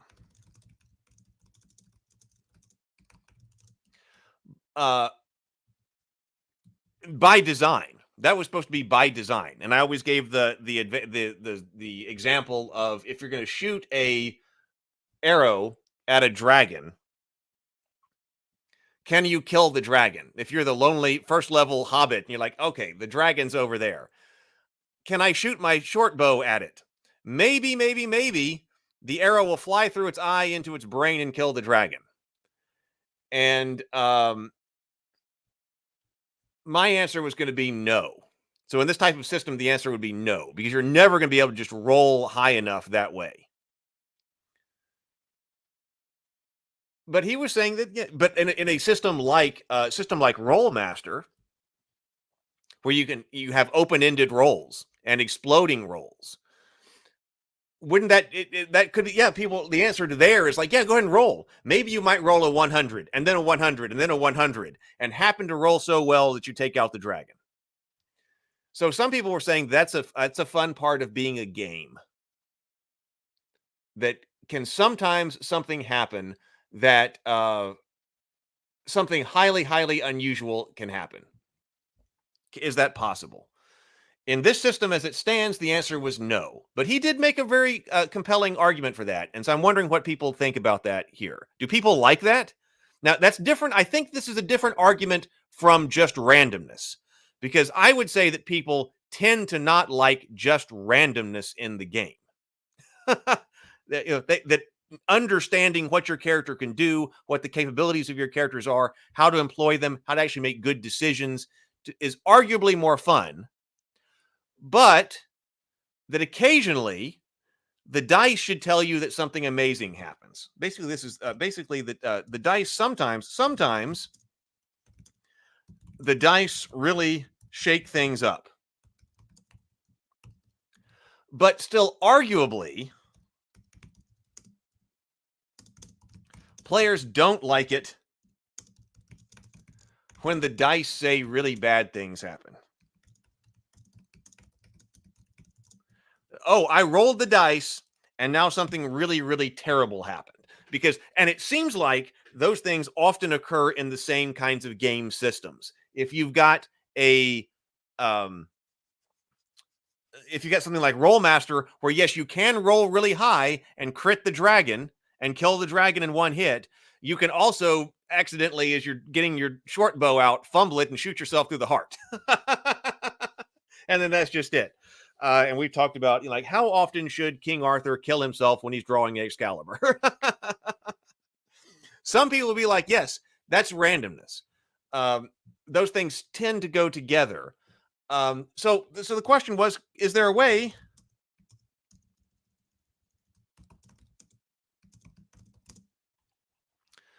have one without the other? Then you start to think about asymmetry between the heroes and the monsters.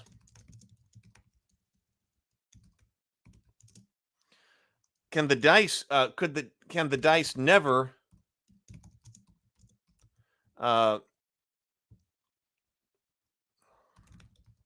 something really bad happens to the hero, but not the can happen to the monsters or whatever.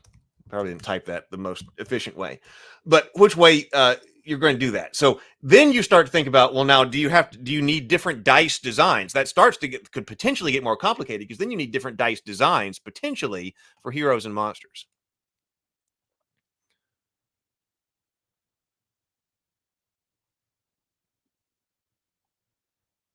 So let's see here. Michael says he's right. Lynn says, I agree with Mark Tassin. There are a few exceptions, but most people find rolling high numbers more fun. Mike says he's absolutely right. Tested roll under, and the players hadn't done any tabletop RPGs and hadn't done roll under, did not like that. I was talking about the difference between rolling high or rolling over or rolling under.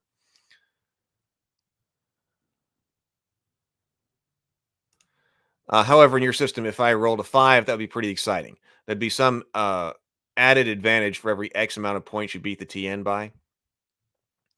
I think potentially so, because I would think like if you're talking about combat, I would think I would combine those. Randomly rolling to land on boardwalk. Well, if you get to buy it, it's the ultimate rush. It's the ultimate punishment when you roll randomly and then you land on boardwalk and then you have to pay.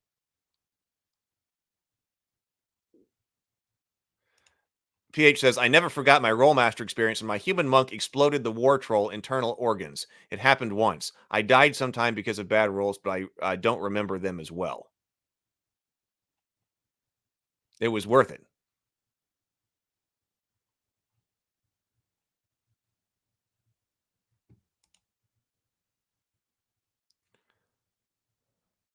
So PH says, just assume there's no symmetry between players and monsters. Criticals may kill monsters, but fumbles don't instant kill players. So the dice, I'm sympathetic to this argument. So Mark kind of convinced me, and so I was like, okay, so how could you do something like that? Because the dice are supposed to add to take into account everything that is not taken into account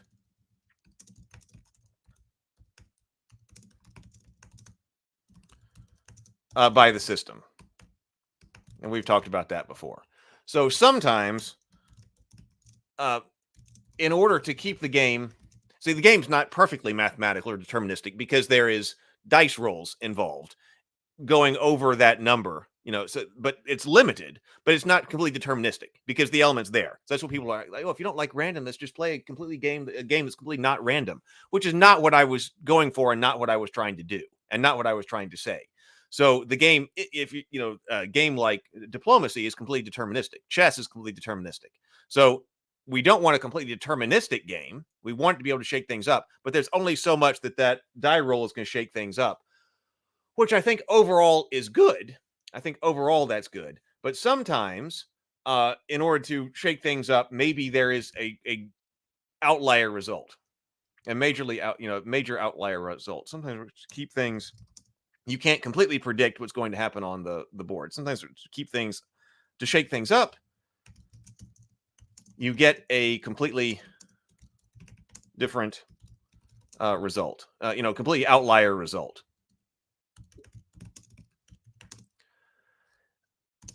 But mainly in favor of the players. I mean, one of the things we're about to talk about the difference between Hero Quest and Dragon Strike again, because one of the things that I like about Hero Quest is that, yes, you can't completely predict. If you're left alone, the monsters can lay down some hurt. They might not. Arguably, Hero Quest is too random, but you might fight them off, or you could be hit by a lot of damage. And like, oh my God, what just happened? We got a situation over here. The dwarf just got absolutely laid into, lost 4 hit points this round or something.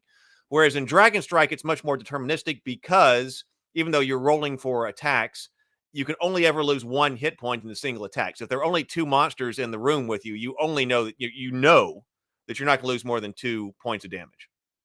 Some monsters have more than one attack, but you know exactly how many attacks are coming against you because you know that, and you can't ever lose more than that number of hit points. The increase in uncertainty in Hero Quest seems to make for the better game, I think.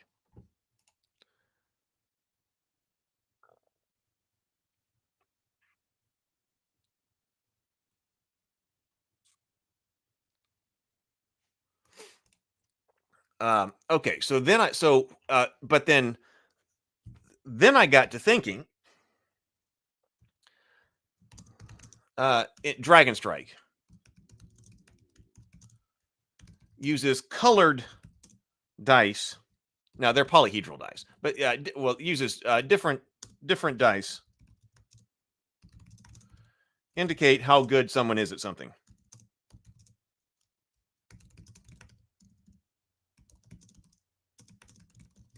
And they color them, so it's really easy to just pick up. So it's a D8 lowest. That's the blue D8.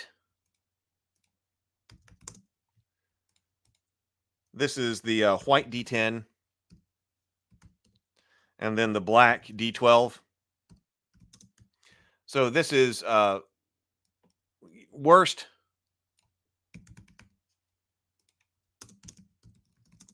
average, good, or great, or whatever.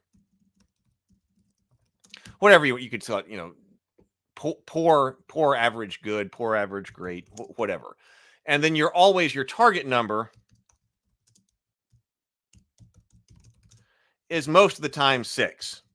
If you're attacking something, then you're trying to roll over its armor class. But for other tasks, your target number is 6. And even though I think Hero Quest is the better game overall, as far as just game design and stuff like that, there's just as a standalone packaged game, this is a pretty easy way to set this up. You could always say the target number is 6, and maybe if it was like a index card RPG inspired, then the target number would always be something that's static or something like that. But that means that you have a chance of rolling it even if you're rolling a blue die, 6, 7, or 8. The larger the die, the more we're expanding on the ability to roll a 6 or above. Hey, good morning, TSL Frontman.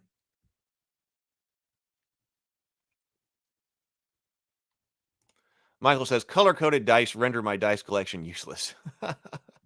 Yes. The size of the die is sufficient to indicate skill. Yes.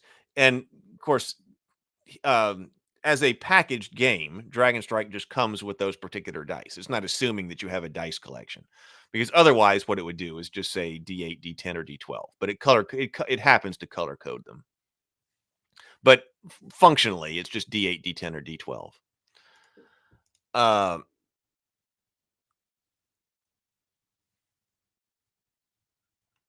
So where was I going with this? But I was like, yeah, well, this is a pretty elegant way of doing something, and it's immediately intuitive to the nephews and to kids when you're playing with and such. Like we were just saying that, well, you can drop off the colors and just use these as well. And I was like, could I do something similar to that, where you just have dice, and this requires the custom dice again? But could you do something similar to that when you said, how good am I at something? Where am I? Let me see if I can articulate this. Where am I going with this? How good I am at something, just put the numbers on the dice and forget the modifier. Forget the large modifier. So if you know that your target range, that you're going to be able to roll 20, just because of your skill and everything, 20 to 25. Could we just put those numbers on a single die in the right distribution?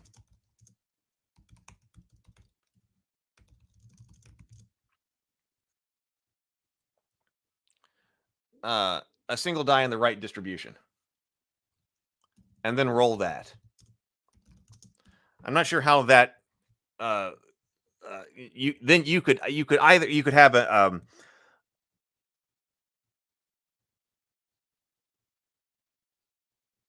in that case you could either roll the die based on your joint skill plus your ability. Now you're not always going to be adding skills, but you could roll that with your joint skill or your ability, or I guess later if you wanted to try to get more sophisticated, you could have a skill die.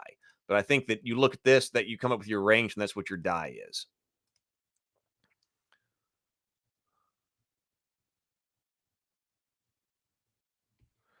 Michael says it's faster to pick the best of multiple dice than it is to add modifiers to the roll.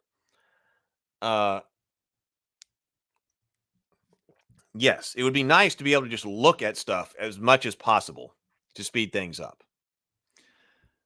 It would be a lot of dice to manufacture, and it probably what would need to happen then is a reduction in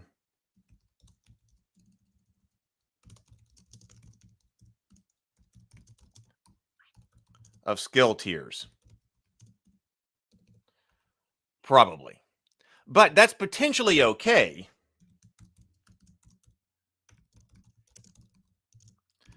If you were just doing a like hero quest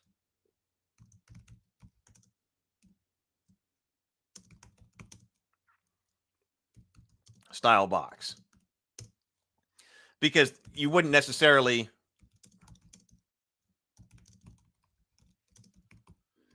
need to go from deficient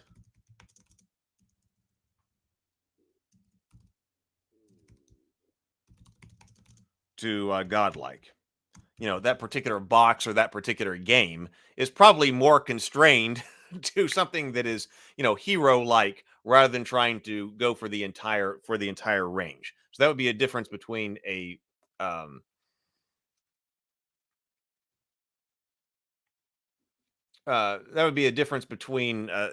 RPG and a game box. So the dice determine an average DC, but are also used to roll high. The dice are still no, so you would still get your DC. No, you would still get your DC. So if you had a DC of 35, you would not be able to roll it on the 20 to 25 die, for instance. So your DC would still come from the world or the game master. Heavy gear, roll skill level plus D6, pick highest. Extra sixes, add +1. Mike says, I think making one die type is better as a practical matter than making multiple color-coded non-standard dice that only work with your game. Just my humble opinion. It could be. It could be.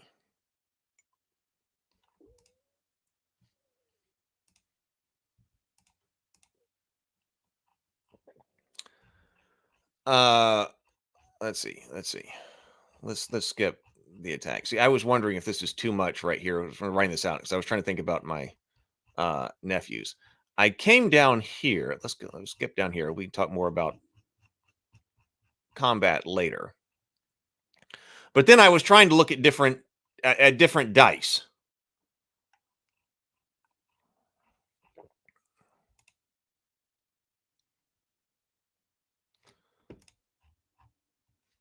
One, two, three, four, five, six, seven, eight. So these were 8-sided dice I were looking at.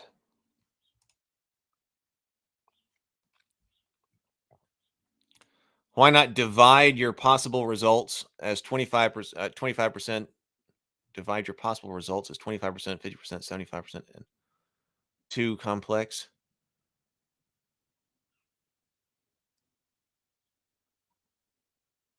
Possibly. Let's see. So what I was thinking is, I was like, well, how do we incorporate some kind of exploding dice?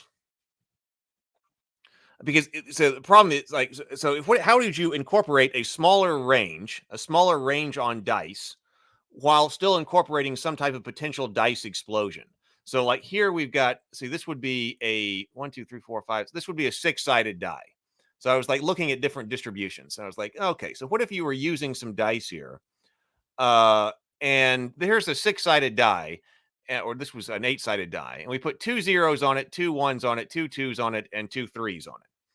Or that we got an asterisk here, and that's the one that explodes. Because some people had also brought up in those there was a video I did on should damaged dice explode, and somebody said, well, I don't like exploding dice because it means like if you're going to explode on a 6, it means you can't really roll a 6. If you roll a 5, you're stuck. If you roll a 6, then you're going to add it, take another die, and you're going to add it to it. And why can't you roll a 6 and so forth? Well, a situation like this, like if you had custom dice where you had a 6-sided die and you had 1 1, 2 2, 3 3, but 1 3 had an asterisk on it or some other type of star or some other type of emblem, then that's the one that explodes. So in this case, you would have a 6-sided dice with one exploding result, but you could still roll a 3. You're still constraining this to 1 to 3, but occasionally 1 in 6 times you get an explosion when you would roll another die.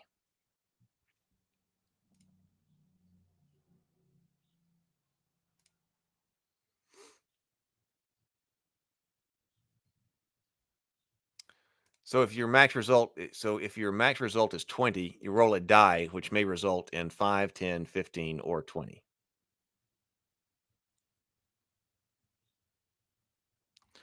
Lynn says, as a general design principle, the closer you can get to roll the dice and use the result directly, the better. And that's kind of what I've been going to as well. I mean, that was kind of my thought too. That's why, which does result in custom dice. So if you can build in the math you want into the faces on the die, it does seem like it's better if you look at the die and go, that's it. I scored a whatever. So I think this is when I was still thinking, now what if I adjusted my, roll 2 dice, because I said originally roll 2 dice and then pick the lowest one, and these were going to be 0 to 6. That was what I originally had been thinking. But then, so this is actually the second revision here. So this is revised thinking to the roll 2 dice with 0 to 5 on them and pick the lowest.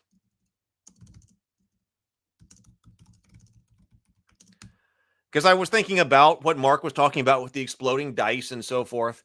So as my revised thinking, I was like, no, wait a minute. Okay. So instead of trying to roll 2 dice and take the lowest and never having them explode, what if we changed up our system here so that we were, what different types of dice could I use potentially to have an exploding face on them? So in this case, you'd have your skill, and then you would just roll, and add this particular die onto them. So I was like, now how many of these things do you actually need? This would be something that's like a D8, but then this would be D6 right here, with your different numbers on them, and then they explode. And then something about your skill level could cause you to get bigger dice. And so this doesn't fit exactly what I was talking about at the very beginning, but this was kind of the experimentation right here. Like, could you start to have different dice? In this case, they would all, like in this case, if they're all D6s, then I think you would color code them. Grab the purple D6 because that's the 2 to 4. It gives you a floor, which is something that I want. I think this is not incrementing at the highest, at the best level. But once you get to rolling this die, you know that you're never going to roll a 0, 2, or 1. You're eliminating that part of the randomness. You're actually getting better. Your range is increasing. Your range is increasing, and you're increasing the floor. As you get better, you're reducing which means that if you have a DC of a certain item, certain level, eventually as you get better, you can just always accomplish DCs of that. Now, I think that stepping up just by 1 like this didn't work. But then you also have an explosion, which does allow you to potentially throw a die that means that you can do something that's much, much better than you normally could. And either you say roll the same die again or step down 1 die. You could do the step down 1 die as well. So like if you roll a 3 to 5 die, but you roll your 5 exploding, then roll this die. And if you roll exploding again, then roll that die. You could do something like that too whichever one seems preferred. Micah says rolling d6 1 to 5 plus exploding. RPG Exile says large dice pools can get tiring unless you're on a VTT.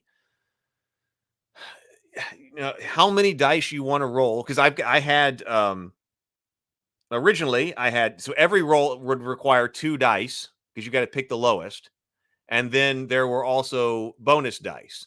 So like, how many dice can you really put in a pool and have it be reasonable?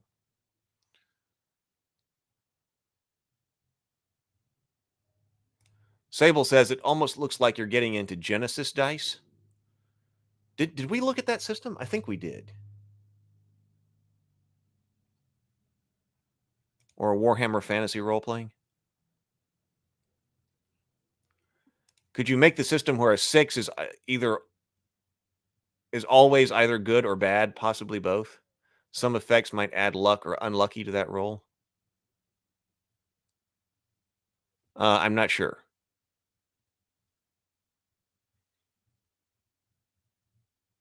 Oh, change. You're talking about dice that you actually customize the face of. That's interesting. That's an advantage to. Let me look that up. Dice Forge board game. I guess that's. I mean, you could do something similar with cards as well. Like with your attack deck or your action deck. The problem with the deck is that you don't want to have more than one. You don't want to have a whole bunch of different decks for different kinds of actions you can take. In something like Gloomhaven, you're not trying to do a whole role-playing game. Your deck is your attacks. But yeah. Now you want to get much more sophisticated with custom molding and things like that. You could end up with custom dice for your character using a dice for it. I think that's more than we want to go with here. But yeah, that would be fun. Custom colored dice isn't very far from having custom colored dice with special symbols. Well, yeah, if you're making custom dice, you can do either one or both.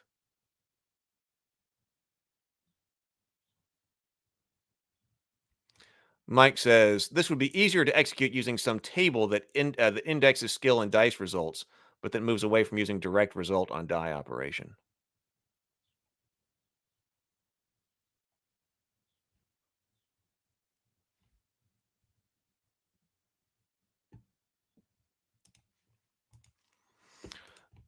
Let's see. So I was playing around with different structures right here. So then I actually started to go back to the idea of the bell curve. This is when I started to think about starting to look at the bell curve again.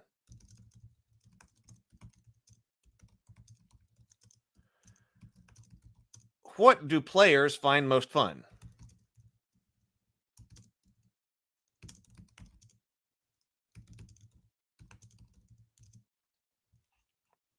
And I was thinking about this just from the fun aspect. And I'll tell you why I was thinking about the bell curve. Because the original idea with the 2D, with the pick the lowest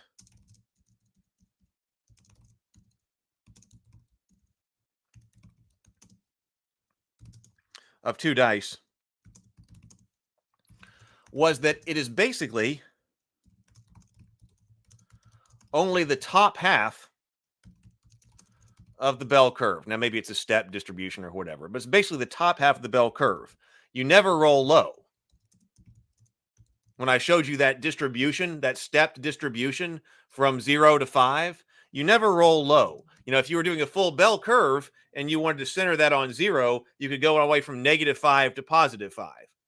But I was like, what if I never want you to roll low? Because I know that you've got a floor on that's always your skill. My skill level is my floor. I can only roll a bit better than my skill because I can. This is what I got in the bag. I call it having it in the bag. I got 15 in the bag, but I could roll as high as 20 when I'm trying to do something. So you're never going to sit down and roll, and you have a skill of 15 and you roll a 10. Okay, that couldn't happen because you're only adding things to your roll. What if you will never roll less than your skill floor? That does mean that you are frequently rolling like a 0.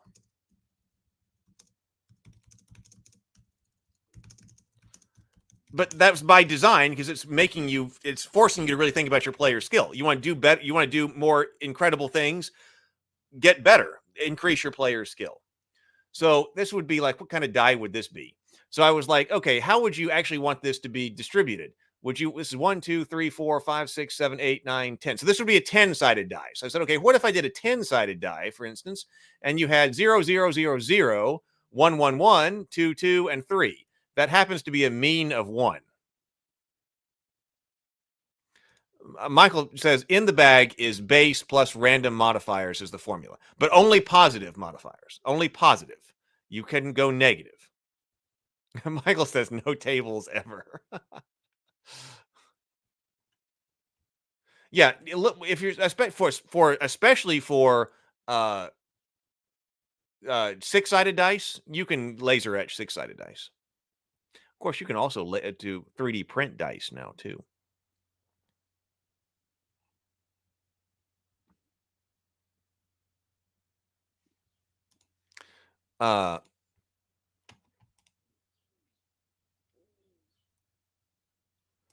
Negative, but you can't see some people negative, but you can't subtract under the base is the rule. Yeah. So okay. So here with mean, so that would be a mean 1. I was looking at different distributions too, because I was like, all right, what if you had dice and you were trying to add 3 right here, and the dice started to adjust like this, and I was realizing this doesn't actually have a large enough step right here, because if you had this is like your poor dice, your average dice, and your good die. What if it were 0, 0, 0, 0, 1, 1, 1 on a D10, 2, 2, and then a 3, and then stepped it up 1? You start to subtract zeros, and you start to build out the 1s to go to 4 1s and then 3 2s. But actually, that doesn't mathematically have much of a difference. It becomes a mean of 1.3. I would also want to, if you were using a dice system like this, I'd want you to really feel the increase. Like if there's only going to be poor, average, and good, now maybe there needs to be 4 steps or whatever. But if there's only 3 or 4 steps, or even 5 steps, then I think you really need to feel those as a player when you're sitting down to play. So here you would drop the 0. You can't roll a 0. You get 1s and 2s and 3s, and maybe you get 3 exploding. That ends up with a 1.8. These still aren't really all that different. So I'd want to be sure that they were stepping up more significantly. Like here, 1, 2, 3, 4, 5, 6, 7, 8, 9, 10. That's still a 10-sided die, but that one's got a mean of 2.2 with one of those 3s being exploding. And that way it would be fun when you sat down and you rolled that 3 that was exploding. Now you could say like monsters ignore the explosion. You could just say that monsters ignore exploding dice. And then this right here, 2s, and then adding 4s would be a mean of 2.8. So I was working with a lot of that. I think here I was just trying to, like, this was able to jump up to a mean of a +1. Now maybe +1 isn't enough, but like 0, 0, this is more of a bell curve distribution. You're just as likely to roll 3s as you are the 0s, although 1 3 is exploding. But this gives you, it's not exactly a bell curve. There's only so much you can do. 1, 2, 3, 4, 5, 6, 7, 8, 9, 10. This is still a 10-sided die. So if you said, hey, this distribution right here gives me a mean of 1.5 at 0, 0, 1, 1, 3 1s, 3 2s, 2 3s, and then jump up to the next die, and this would just push all of those numbers up by 1. Now, if you're here, you can no longer roll a 0. I still think it needs to be more than this. But this one goes 1 to 4 with that particular distribution, and that does jump up an entire number right there. It depends on how much you feel that in game. So every time you do this, you're jumping up a whole nother number. Maybe you do it by 2s or something like that. And I was starting to kind of feel this for some type of modifier, because I'm with, who was it that was talking about that? Lynn, the closer you can get to just rolling something and looking at the result and applying it, the better. So trying to get all of the math to work behind the scenes, that's an advantage of custom dice, that if you can get all of your math to work behind the scenes, you can make a die that you just look at and then apply the results. And that's going to be better at the table in the long run, I think. Lynn says 5 steps are good. Novice, journeyman, master, expert, adept. Yeah, something like that. So something like that. Because also here, you're not having, if you've got the whole numbers sitting on the die, you no longer even have to add a number, right? It's not even subtract this or pick the highest, pick the lowest, do whatever. You're just looking at the numbers, because, this could be 15, 15, 15, whatever. It doesn't have to be this. We can go back to our larger steps and just putting it on the table and putting it on the die. Now, this is a much more compressed, like 1, 2, 3, 4, 5. Oh yeah, I was looking at deficient, poor, average, good, exceptional. But maybe people don't want to be deficient. If you're talking about the Hero Quest or something like that, maybe in a role-playing game you would have something this low. Or maybe this could be for a goblin. Maybe goblins might be deficient in something. Everything applies to a goblin. But yeah, some type of step right here that you need to be looking at. Where was I? There was something I was about to say something else regarding that.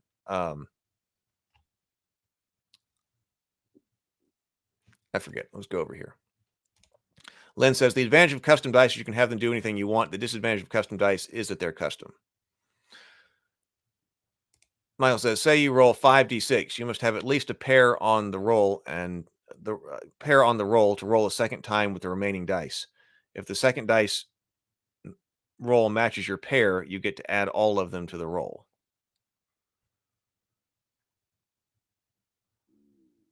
I see where you're going with that.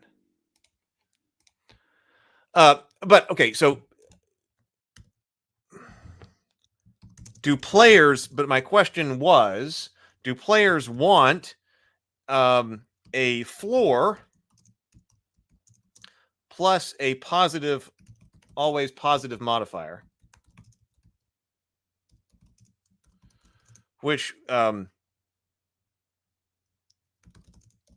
just the upper half, and this is basically the point that I got to, the upper half of the bell curve,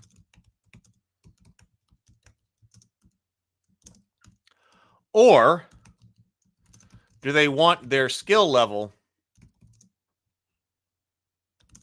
to be centered on a number with the bell curve distribution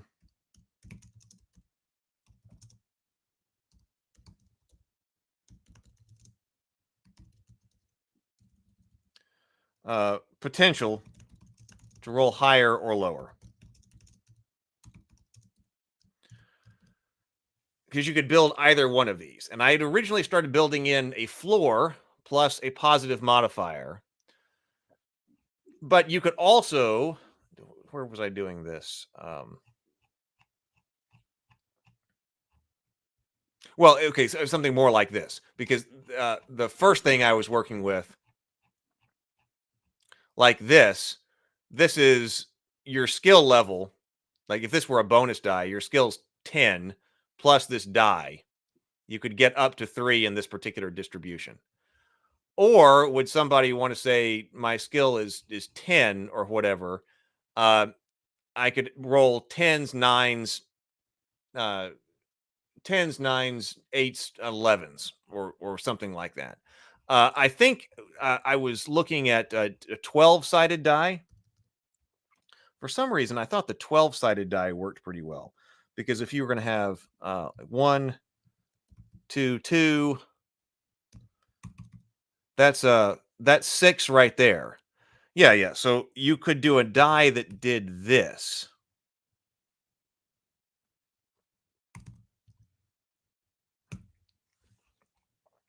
I thought I had maybe if I scroll down, I end up with the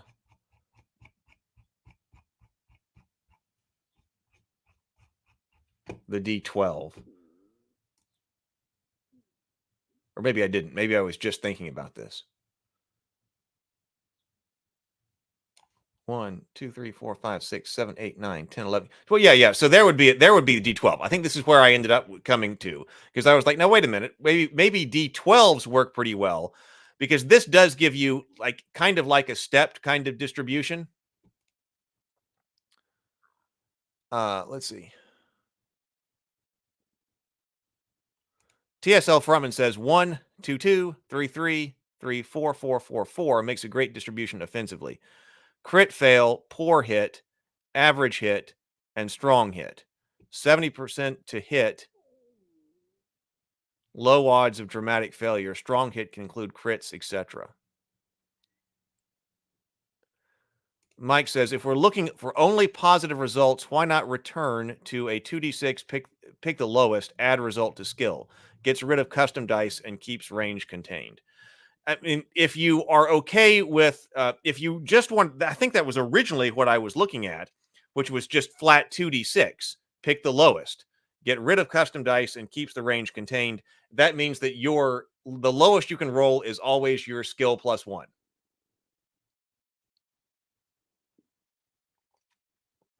Actually, so instead of like, if you want it to be 15, then what you do is you give the person a skill of 14, and they would have to just know that the lowest they can roll is 1 higher than their skill. The lowest thing that they can do is 1 higher than their skill.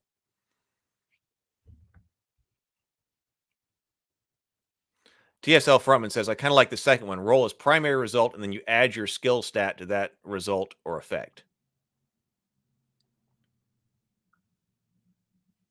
That 12 distribution is pretty close to a 2d6 curve, however. But we're doing it in 1 die.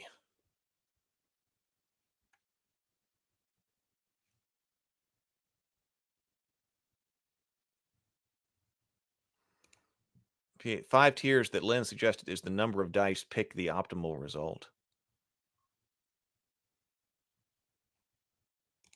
So,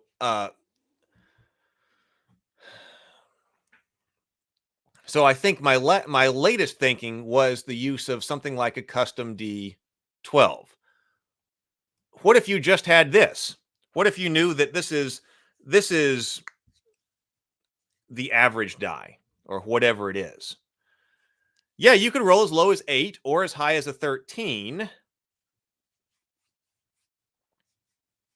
And you're probably going to be rolling a 10 or 11. And then you adjust these dice. So I like the distribution of the D12. For our sake of discussion here, what if you said, okay, my floor is going to be 10? What if you said, what if you wanted to be able to get from 10 to 15? Which one would be a better distribution for a player?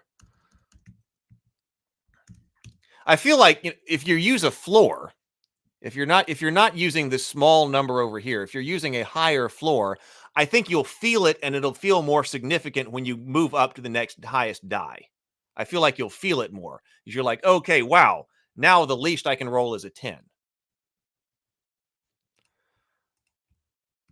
10. So this would be 12. 13. 14. Whoop. That's a lot of numbers right there. 1, 2, 3, 4, 5, 6, 7, 8, 9. Yeah, that's a lot of numbers already right there. I don't think I'd look at the D20. We may end up with exactly the D20 right here. 13. 13. 12, 12, 12.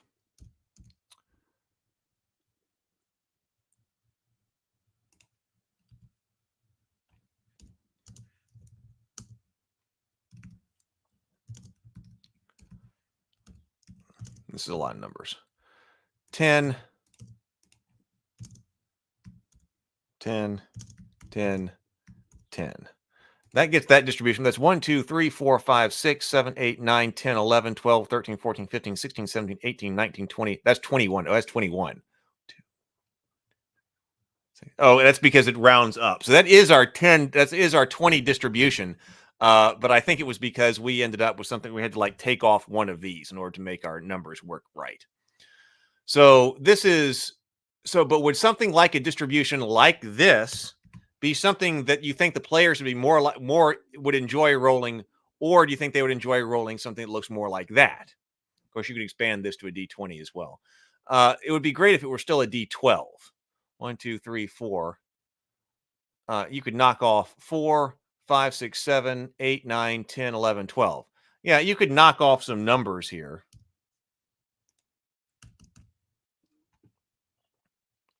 So 8, 9, 10, 11.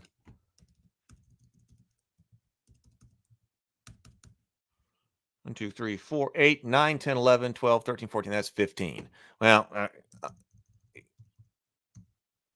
put that back up. A 12 distribution would be nice.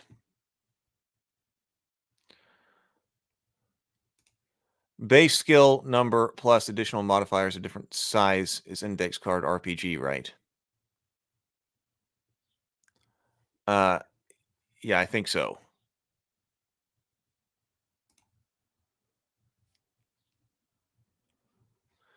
Uh, 1, 2, 3, 4, 5, 6, 7, 8, 9, 10, 11, 12. So what would this base 10 distribution look like on a 12? What if it were 3?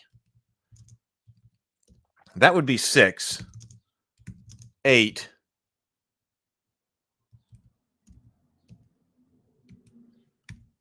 One, 2, 3, 4, 5, 6, 7, 8, 9, 10. Let's try to make it get to 14. 1, 2, 3, 4, 5, 6, 7, 8, 9, 10, 11. One more. Now, man, it would be so I think it would be fantastic if we could figure out a way to include the exploding dice on this single number.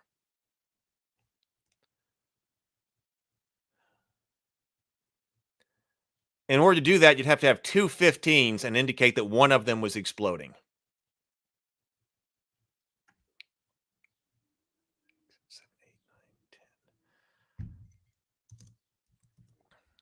I'm afraid you're going to end up with something like a 17-sided die or something like that. What if the distribution wasn't perfect? What if it were more tailed like that? 1, 2, 3, 6, 7, 8, 9, 10, 11, 12, 13, 14. That's a D14 right there. And those are hard to get made. A D14 would be hard to get made.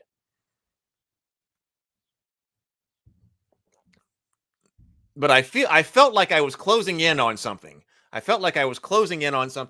I could figure out how to put the exploding number back on there.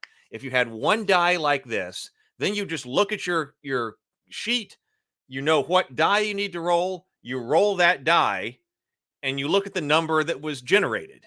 And then that's it. That's all you have to do. And you would get the fun of having the exploding die in there someplace.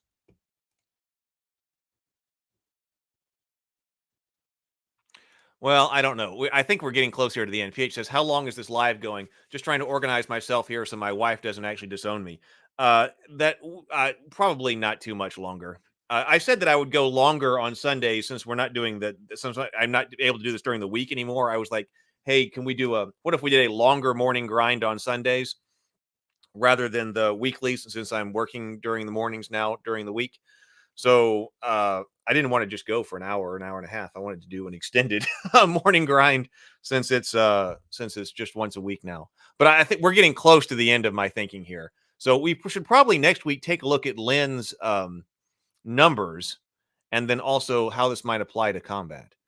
Michael says it's bleeping impossible, Heath. Well, maybe it is.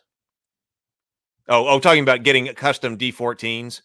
I need them for my board game I showed you. Oh, really? Yeah, I mean, of course you could 3D print them, I guess.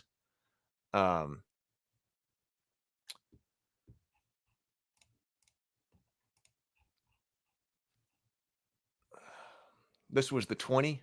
1, 2, 3, 4, 5, 6, 7, 8, 9, 10, 11, 12, 13, 14, 15, 16, 17, 18, 19, 20. See that? Yeah. That was 20.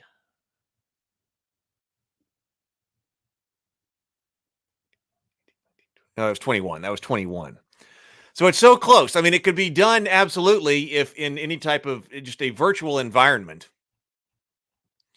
But like we were saying at the very beginning, I would like to have both a digital and a physical analog to the virtual, because we could build it out in the tabletop, roll the die, but we do whatever we wanted it to do. But if I want there to be a physical analog too, then that's difficult. What did you guys think about? Do you think players would prefer to have skills on a die distributed like this around a central number or two central numbers, or like this starting from a base? I was trying to decide which one the players would prefer to have.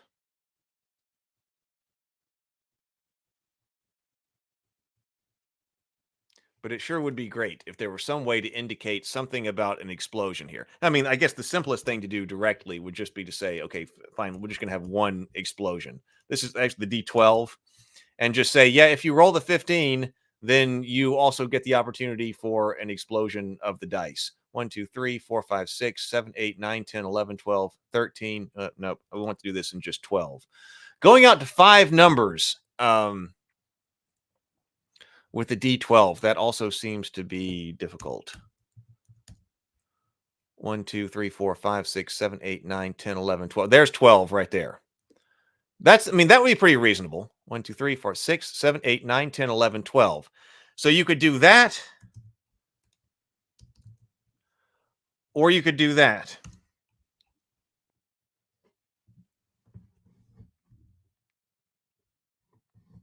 Oh, you know what the problem with that is, though? Oh, the problem with that is, what die do you roll with that explosion? I haven't gotten to that point yet. Because you don't want to roll the same die over. That's not what I was trying to go for. You're not rolling the same die over. But it sure would be nice if you had some type of roll that allowed you to potentially roll some type of extra bonus die.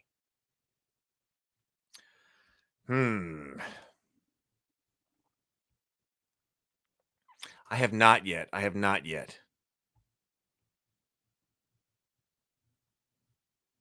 TSL Frontman says, I like the step increments of the base, especially as the curve of the thicker middle numbers on the one die feels like XD6, but with more thinking. Yeah, so that's an advantage, I guess, to this kind of distribution, this step distribution, because it's not one that you were typically used to getting with other dice. I mean, there are other games that roll 2d6 and get some kind of distribution around a mean, or 3d6. We don't use this distribution very much in games. And so maybe that's an advantage to this. I'm liking the idea of rolling in the bonus with the die. Just, here is your die, roll it, because that just makes everything happen at once. Of course, you don't have to, as I discussed with others on the channel, you don't have to explode on the 15. If you're making custom dice and you're actually going to have a marker that says you're going to explode, you don't have to explode just on the 15. You could put the explosion on one of these 13s. Oh, I rolled a 13, but I get to explode and I get to roll more dice. 1d12 to explosion. See, I feel like that's kind of where we're going. So you could say that. You could put your asterisk on the 13. I want to say another solution, and I may have been going to this with damage dice.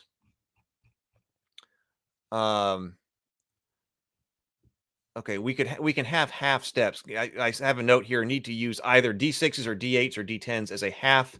I think that's half step. I was thinking if you wanted to get more fine grained, this is half step between the D20s, D12s. So the D12s might be your big steps, but if you needed a half between them, maybe there's a way to generate a half die, so that if you have your major die, you'd be able to do a half die as well. Oh, no, it might have been above this. When I had something about damage dice or something.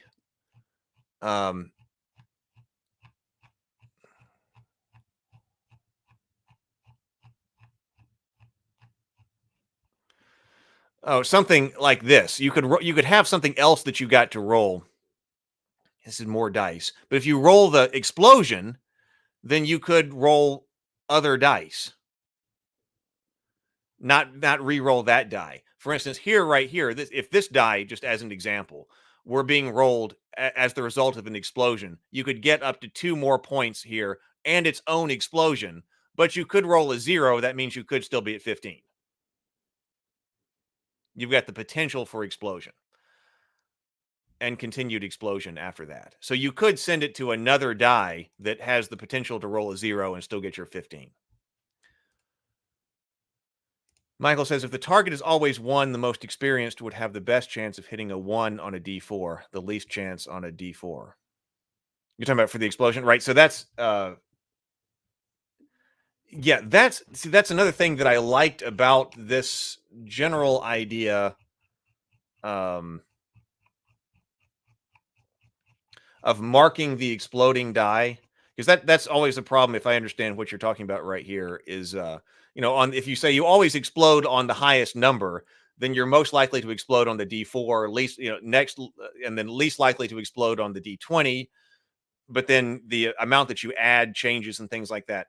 If you're always rolling the same die with a number of faces, if you're always rolling the same polyhedral die, and you mark one of them, it doesn't matter whether you've got the lower numbers on the die or the higher number on the dice. You're always exploding 1 in 12 times, or whatever it is that you're rolling. So I actually really like that because you're not changing, you're keeping the number of faces on your die constant.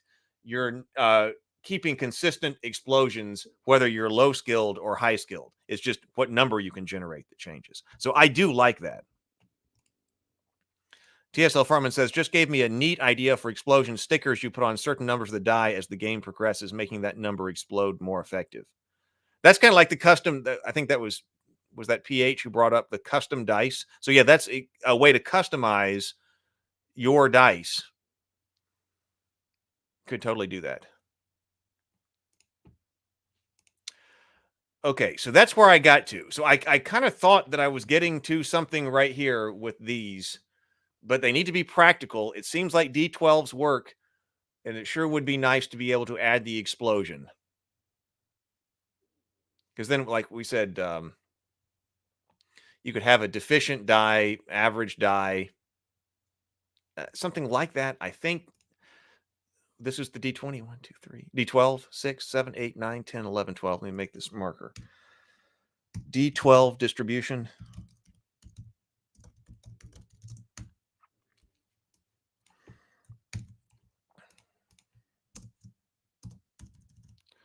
That one kind of works to me. That one seems like it kind of works. You could even not put the explosion marker. See, this is either with or without explosion marker. And you could just say highest number always explodes for the heroes, but never for the monsters. Or you could put but then you always have to remember what is your highest number. So it might be better to have the explosion marker on there and then just say monsters ignore explosion markers. I don't want to have to do custom dice. If you're doing a custom die like that, I don't want to have to do that for something different from monsters and heroes. It might be better just to say that monsters always ignore exploding dice, or maybe only certain monsters explore, have some kind of special effect on that type of die as well. I kind of do like that about the games like Imperial Assault and the Imperial Assault, Descent, that has the different markers on it, like, I got a surge, so I can do something. In some ways, I think that might be getting too complicated then right here. But that could be the case. Putting some extra things on a die with the number, I mean, that has worked. It does work for something like Imperial Assault. It can be fun. It seems like to me kind of like when you roll that, all of a sudden you got a ton of different things to interpret. I don't want there to be a ton of different things to interpret, but you can augment certain things. If the highest number always explodes, does that render the highest a number less meaningful? Yeah, see, maybe. But if the die that you roll after that, I think it would have to be a different die. The die you roll after that could have a 0. So it could just be hit that. Or maybe you do mark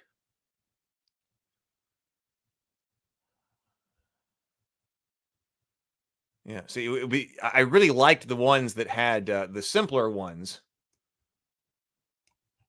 that had this. Was this 1, 2, 3, 4, 5, 6, 7, 8, 9, 10? I kind of liked that distribution because it's got 2 of the highest and one of them explodes. I did kind of like that.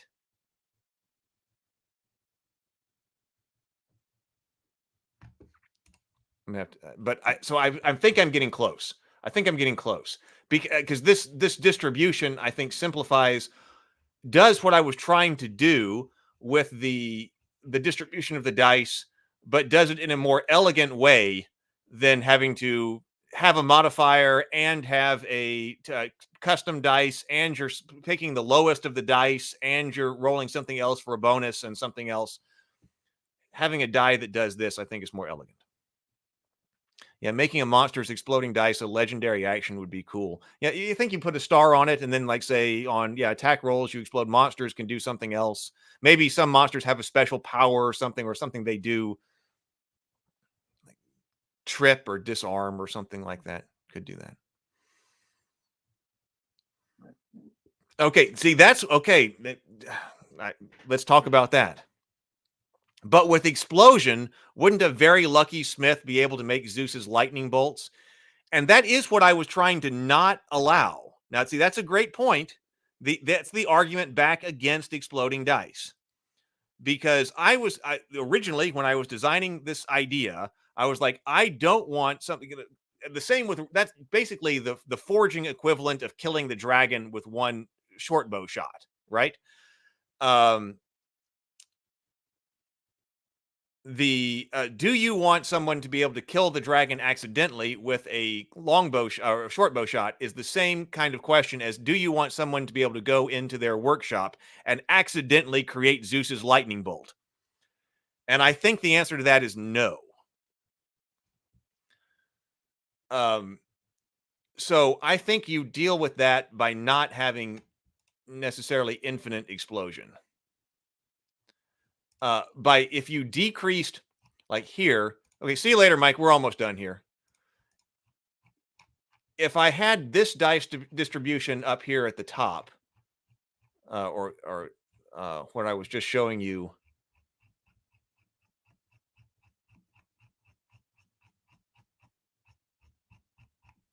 nope, must be further up. Oh, we got to draw. Oh, we got to draw for a free ticket. We got to wrap this up. So if we had something like this, then what I think I would do is say roll the die that's underneath that. So if this explodes, if you got this distribution and it explodes, roll this die. If you roll an explosion after that, roll this die. And then if you roll an explosion after that, maybe it doesn't explode anymore. So you could still cap it. So only somebody who was like maybe Hercules, a demigod, could accidentally create Zeus's lightning bolts or something like that. So that would allow something like that. But I think you need to control that explosion in some way, because that's the flip side to that. That's the flip side to that. Absolutely. But you could only make it explode once, and most you'll get double max damage instead of undoing a deity. Right. Because I want to control that. I do want to control that. The highest result should take to your maximum possible result. The highest result should take you to your maximum possible result. Right. Yeah. If you had a larger range, you'd say, yes, your dice can explode, but you can only get this big. The controlled explosion is the Oppenheimer effect. Right. So anyway, so that's what I've been thinking. So that is that. I want to think more on that because I'd like to be able to I need to write and build stuff out and things like that, because I realize I still need my system. But I've been forced to think about other things. But that's where I am. And I feel like I'm closing in. We will see. Like 3 to 4, and then explosion. Let me go over here and see. Put this link here. If you are here and you would like a ticket for RavenCon, we need to draw for that right now, and then we will get out of here. So let's see. Let me pull over here. If you're not signed up there, sign up. You've got just a few moments.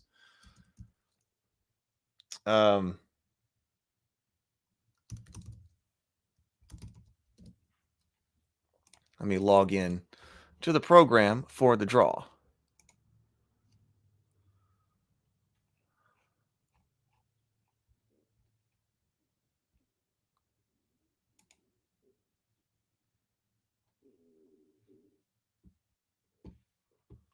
Find out how to do. Oh no, right here. Okay.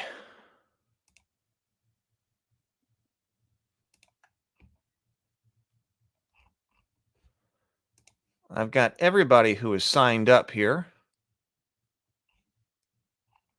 And what this has to be weighted by, because there are a lot of places to like sign up and make sure that you like are connected to subscribe to different YouTube channels and things like that.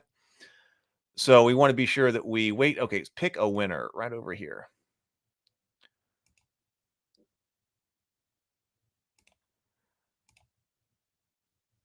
People with more points have a higher chance of winning. No one will be automatically notified. Okay, well, we're going to notify everybody right here. So I'm going to click notification.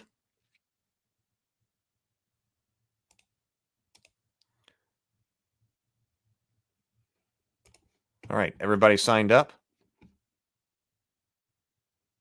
Oh, Zero the Blade says, I still need to go over the Cool Name RPG rules. Have a meeting with Mark today. Oh, well, cool. Yeah, we actually need to look at that too. I would like to look at Cool Name as well. TSL Farman says, this has explored a lot of valuable options. It really has. Okay.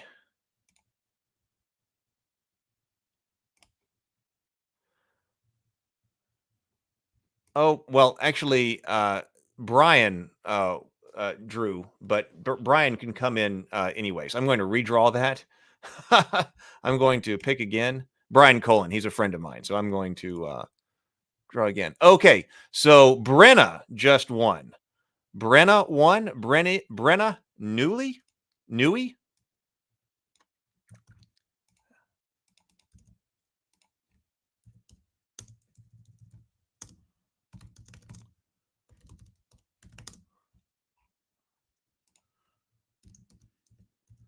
I will email Brenna in just a few minutes as soon as the stream ends. But congratulations to Brenna.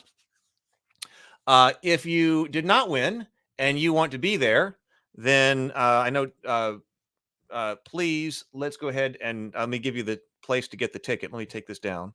Stop screen sharing. And go over here.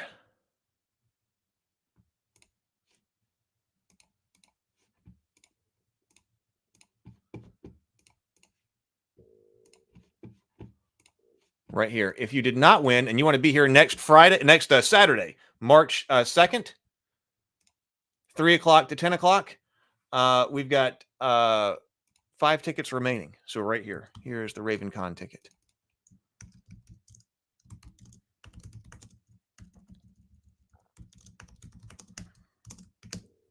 There's the link. Did that go? There we go. Just posted. Okay. All right. So please, I look forward to seeing everybody next week. Man, it sure would be great to be able to do more morning grinds in the morning again. But for the moment, I will still be gone. I'm still working in the mornings. So we will have RavenCon next Saturday. So we will play games together. Please come in. Please get your ticket. If there are other games you want to play, like if you want to try out diplomacy or things like that, or if everybody there has already played the first Hero Quest, then we won't do that. We'll be able to play other games. We play whatever you want. We've got Shadow Dark being hosted by Charlie, so I'm looking forward to I'll be playing in that one with people. So, all right, everybody. I look forward to seeing you for that on Saturday, and then I'll be back here on Sunday for the morning grind. Have a wonderful day. Go forth, be creative, be constructive, and grind on. Later, everybody.